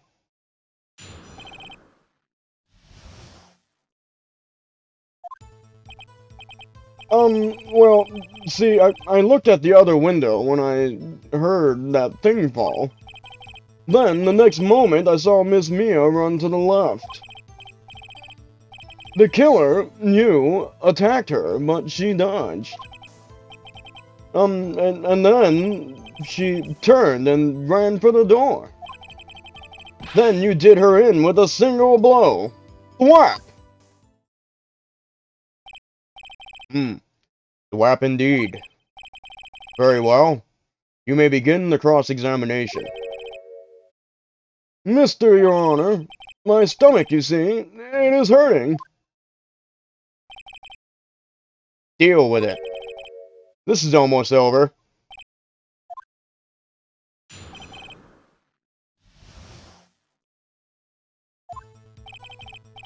Well, see, I looked at the other window when I heard that thing fall.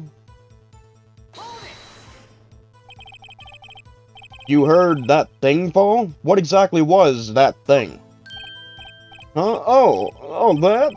The glass light stand. Right. The one that had fallen over at the scene. Phoenix! Doesn't something about that strike you as odd? Yeah, very odd. I'll press further. Mr. White. Huh? What? You're saying you saw the glass light stand? Yes. Then change your testimony to reflect that. Sorry, my bad. The witness will revise his testimony. Okay, of course, yes. A light stand was laying on the floor when I looked. Objection! Mr. White, Flap, it was impossible for you to have seen the glass stand. What? Look at this. These are the floor plans to the scene of the murder, yes? Correct, Your Honor. Now look. If you were to look through the window at the office, this is the area you would be able to see. Here. Well, note that the stand is not within the visible area. Well, Mr. White? Slap. What do you have to say to that? Ridiculosity. Mr. White, if you were in the Gatewater Hotel as you claim, you could not have seen the stand before it fell over. In fact, you wouldn't have been able to see it after it fell either. There's no way you could have recognized the broken shards as a glass light stand. So when did you see the stand, Mr. White? Slap. It must have been the moment that it fell. And the only place you could have seen that from is inside the Fey Law offices. In other words, you were at the scene of the crime when the murder took place. Yeah.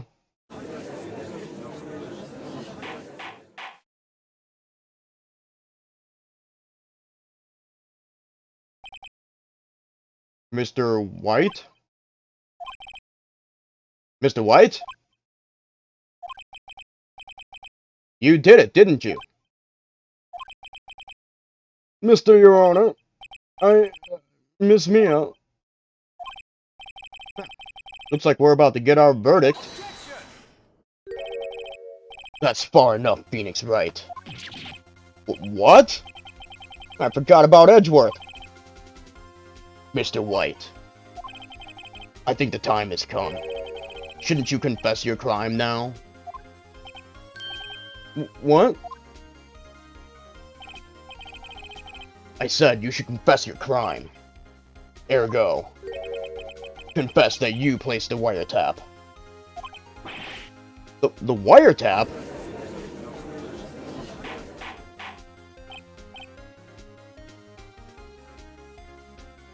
Order! Order! Mr. Edgeworth, explain to the court what you mean by this. Distinguished members of the court, Mr. White is slightly confused. Allow me to explain. I really don't like the way this is headed. As you know, Mr. White is the CEO of Bluecorp. He ordered his secretary, Miss April May, to tap the law offices of Miss Fay. What does that have to do? Your Honor, the question is, when was the wiretap placed in the office, and by who? No, you wouldn't! Mr. White, in order to place the wiretap, you entered Miss Fay's office. Am I correct? Correct! You are most correct, Miles. Give me a break! Yes, in order to place the wiretap, I breached the Fay and Co. law offices. That is when I saw that accursed light stand.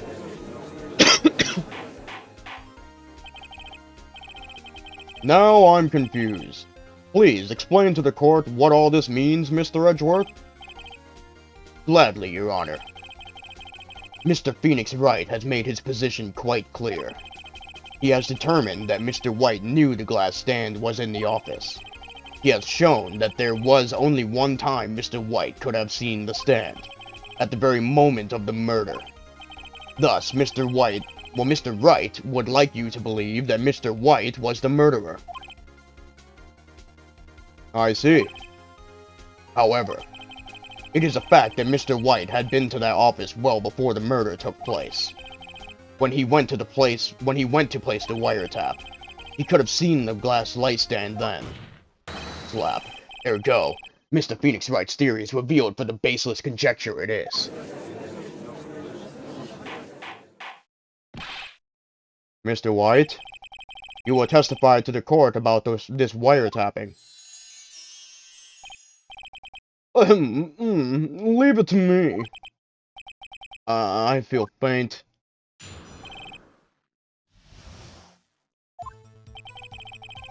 It was the beginning of September, the week before the murder.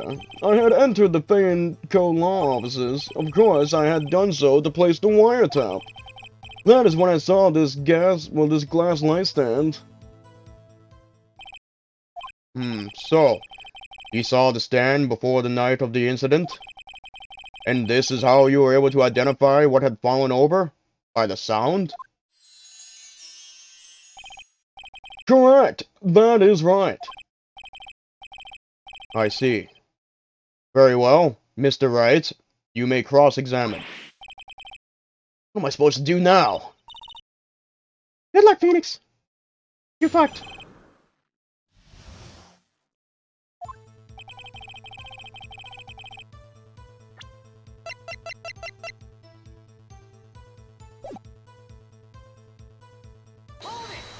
I just gotta press on everything, I think. Do you have proof? Miss April May knew the details of Miss Faye's phone conversation. This proves that the wiretap was placed before the murder. Huh, right.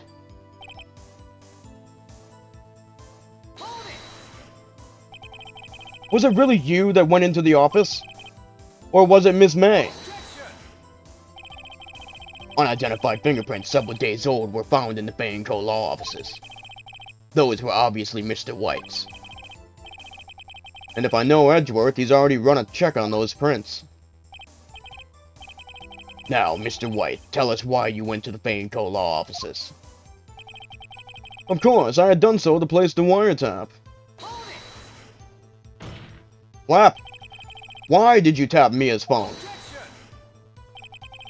This has no bearing on the current case, Your Honor.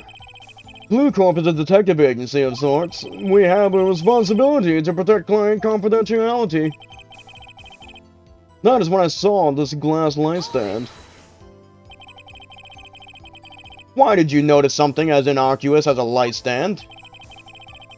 The light stand was made entirely out of glass. It was quite stylish, so I guess it made a lasting impression on me. Such a beauticious thing deserves attention, does it not? That is all. Damn it! There's nothing there for me to press him on. Oh well, maybe he's rattled enough that I can bluff something out of him.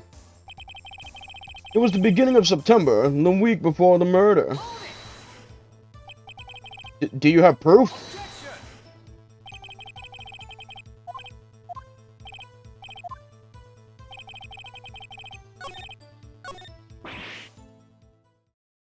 Uh-oh. Don't tell me I've run out of ammo. Tisk, tisk. I'm afraid that's as far as you go, Mr. Wright. The time has come for you to admit your defeat. You fought honorably. No more. I can't take this anymore. Mr. Wright? Are you giving up? Yes, Your Honor. Phoenix! Phoenix, over here! I know that voice. Mia? Never give up, Phoenix! Mia?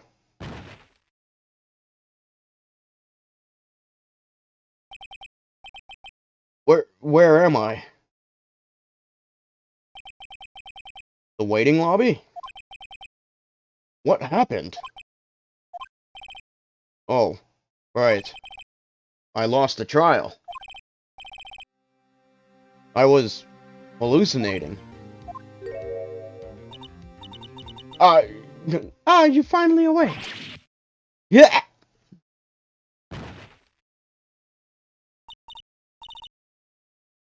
Hey, Phoenix! Jack? That's no way to greet an old friend. Phoenix, I want you to look at me. Oh, hell yeah.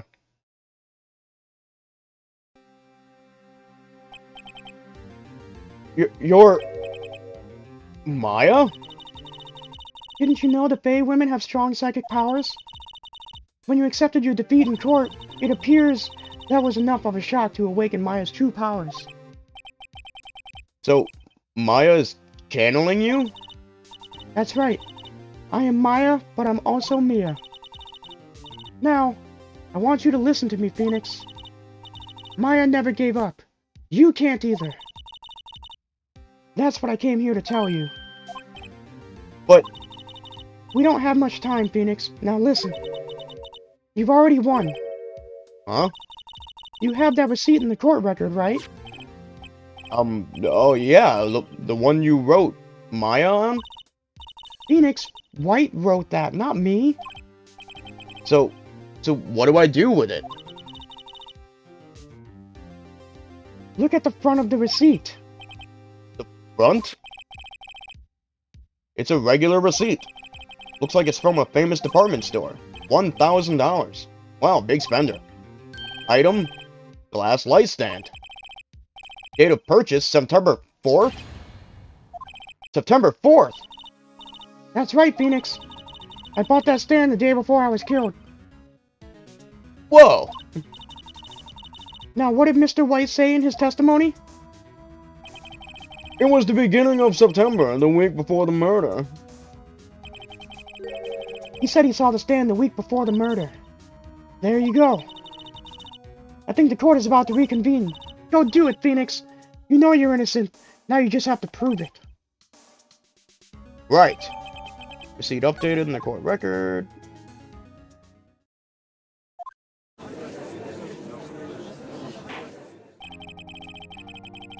Court will now reconvene for the trial of Mr. Phoenix. Is the defendant, rather, are you alright, Mr. Wright? Yes, sorry, Your Honor. I'm fine now. Then let's start where we left off. Your Honor, there is nothing to go back to. The cross-examination of Mr. White is finished. All that is required now is for you to pass judgment on the defendant, Phoenix Wright. Slap. Your Honor? Please, give me one more chance. I promise you, this is the last time I'll ask you. But as Mr. Edgeworth has noted, the trial is more or less finished. Mr. Edgeworth, do you have an opinion on this matter? I say, let us give Mr. Phoenix Wright his last chance. Very well. You may begin your cross-examination.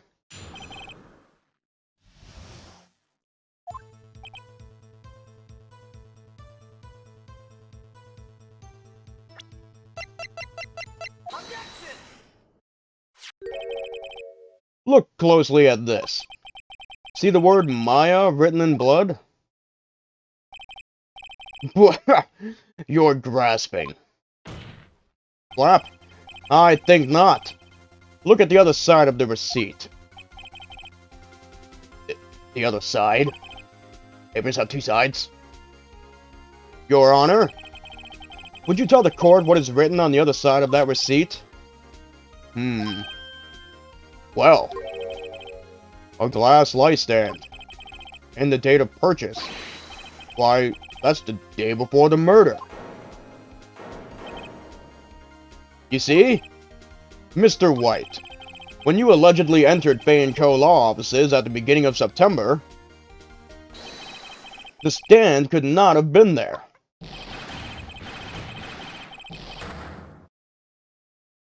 Why? Well, Mr. White? Can't get out of this one, can you?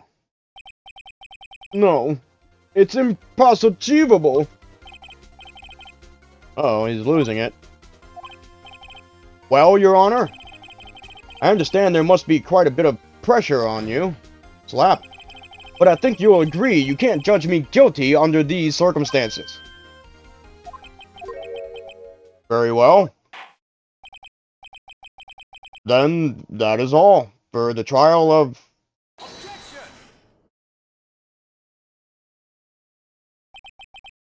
Not so fast, Phoenix Wright.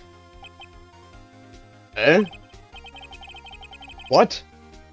No way can he worm his way out of this one. Oh, wait. I forgot. It's Edgeworth. There is a certain thread of logic to the defendant's claims. Flap. However, there is no concrete proof that Phoenix Wright is innocent. Ergo, I would like to request one more day before Phoenix Wright is granted his freedom. I need time to make one more inquiry into this matter. Another inquiry? This isn't going to be another one of those updated autopsy reports. This guy just makes up evidence as he pleases. This is bad. And this is where we left off on the YouTube channel. So, I've got a YouTube channel, me and my buddy Jason, and we were playing this game, and it was really funny, and, you know, we do a little bit of back and forth banter. So if you guys want to watch that, you can check out Just Killing Time. I believe there is a link to it on my channel. I can't remember, but if there isn't, I'll put one there. But for now, I need to actually end the stream. So, I want to thank everybody for watching, all the people that showed up, and the people that spoke about earlier in the stream.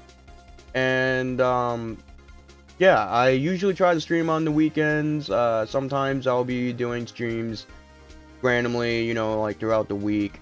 But, yeah, mostly the weekend. But, yeah, you know, I'm doing it, man. But yeah, I figured I'd do this stream, you know, and just get things done and caught up because, as I pointed out in the beginning of the stream, we, when we recorded the final episode, it didn't save, and I made the mistake of not making multiple save slots, so I lost that data, and I had to, well, I didn't lose that data, but, you know, I had to go back, so I just redid everything from the beginning and voice acted the whole thing for 4 hours straight. So if you guys want me to continue this, you know, let me know, and I'll continue it on Twitch as well, but please check out the channel, the YouTube channel, Just Killing Time. We are a black and white clock with Roman numerals on it, so you can't miss it. But yeah, so thank you guys very much for watching. So what we're gonna do now is, we are going to raid, we're gonna raid It's Your Girl Sammy. That sounds fun.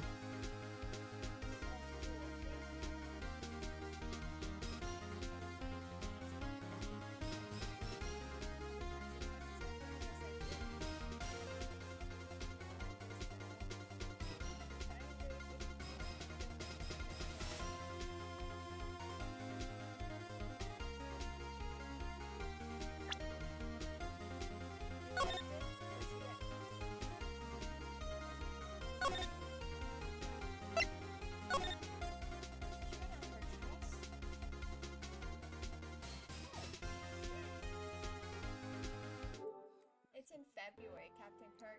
I'm trying to put down the money for it, so I don't have to worry about it. And I'm still like $450 short. That sounds pretty badass, Sour Patch. That sounds fucking badass. Props her. Did she use any nummy cream? The swelling to go down so that we can get a photo posted. It's nice. It cost me a bit, but it looks nice. Why isn't it working? I'm the one that doesn't have any tattoos. I never wear jewelry. Raid. That's same with me and my husband. That's the same. What did you say? Raid. So my wedding ring is rubber ring. Like jewelry and metal. Yeah, so my husband has one.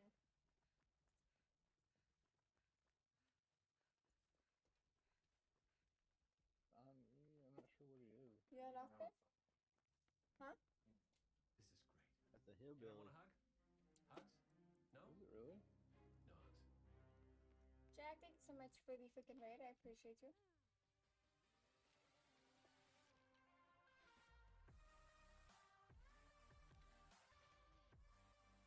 He's gonna have Tinker pretty quick because I guarantee you I just triggered it. Nope, no Tinker still. He's in the bottom of the school. Pallet's gone.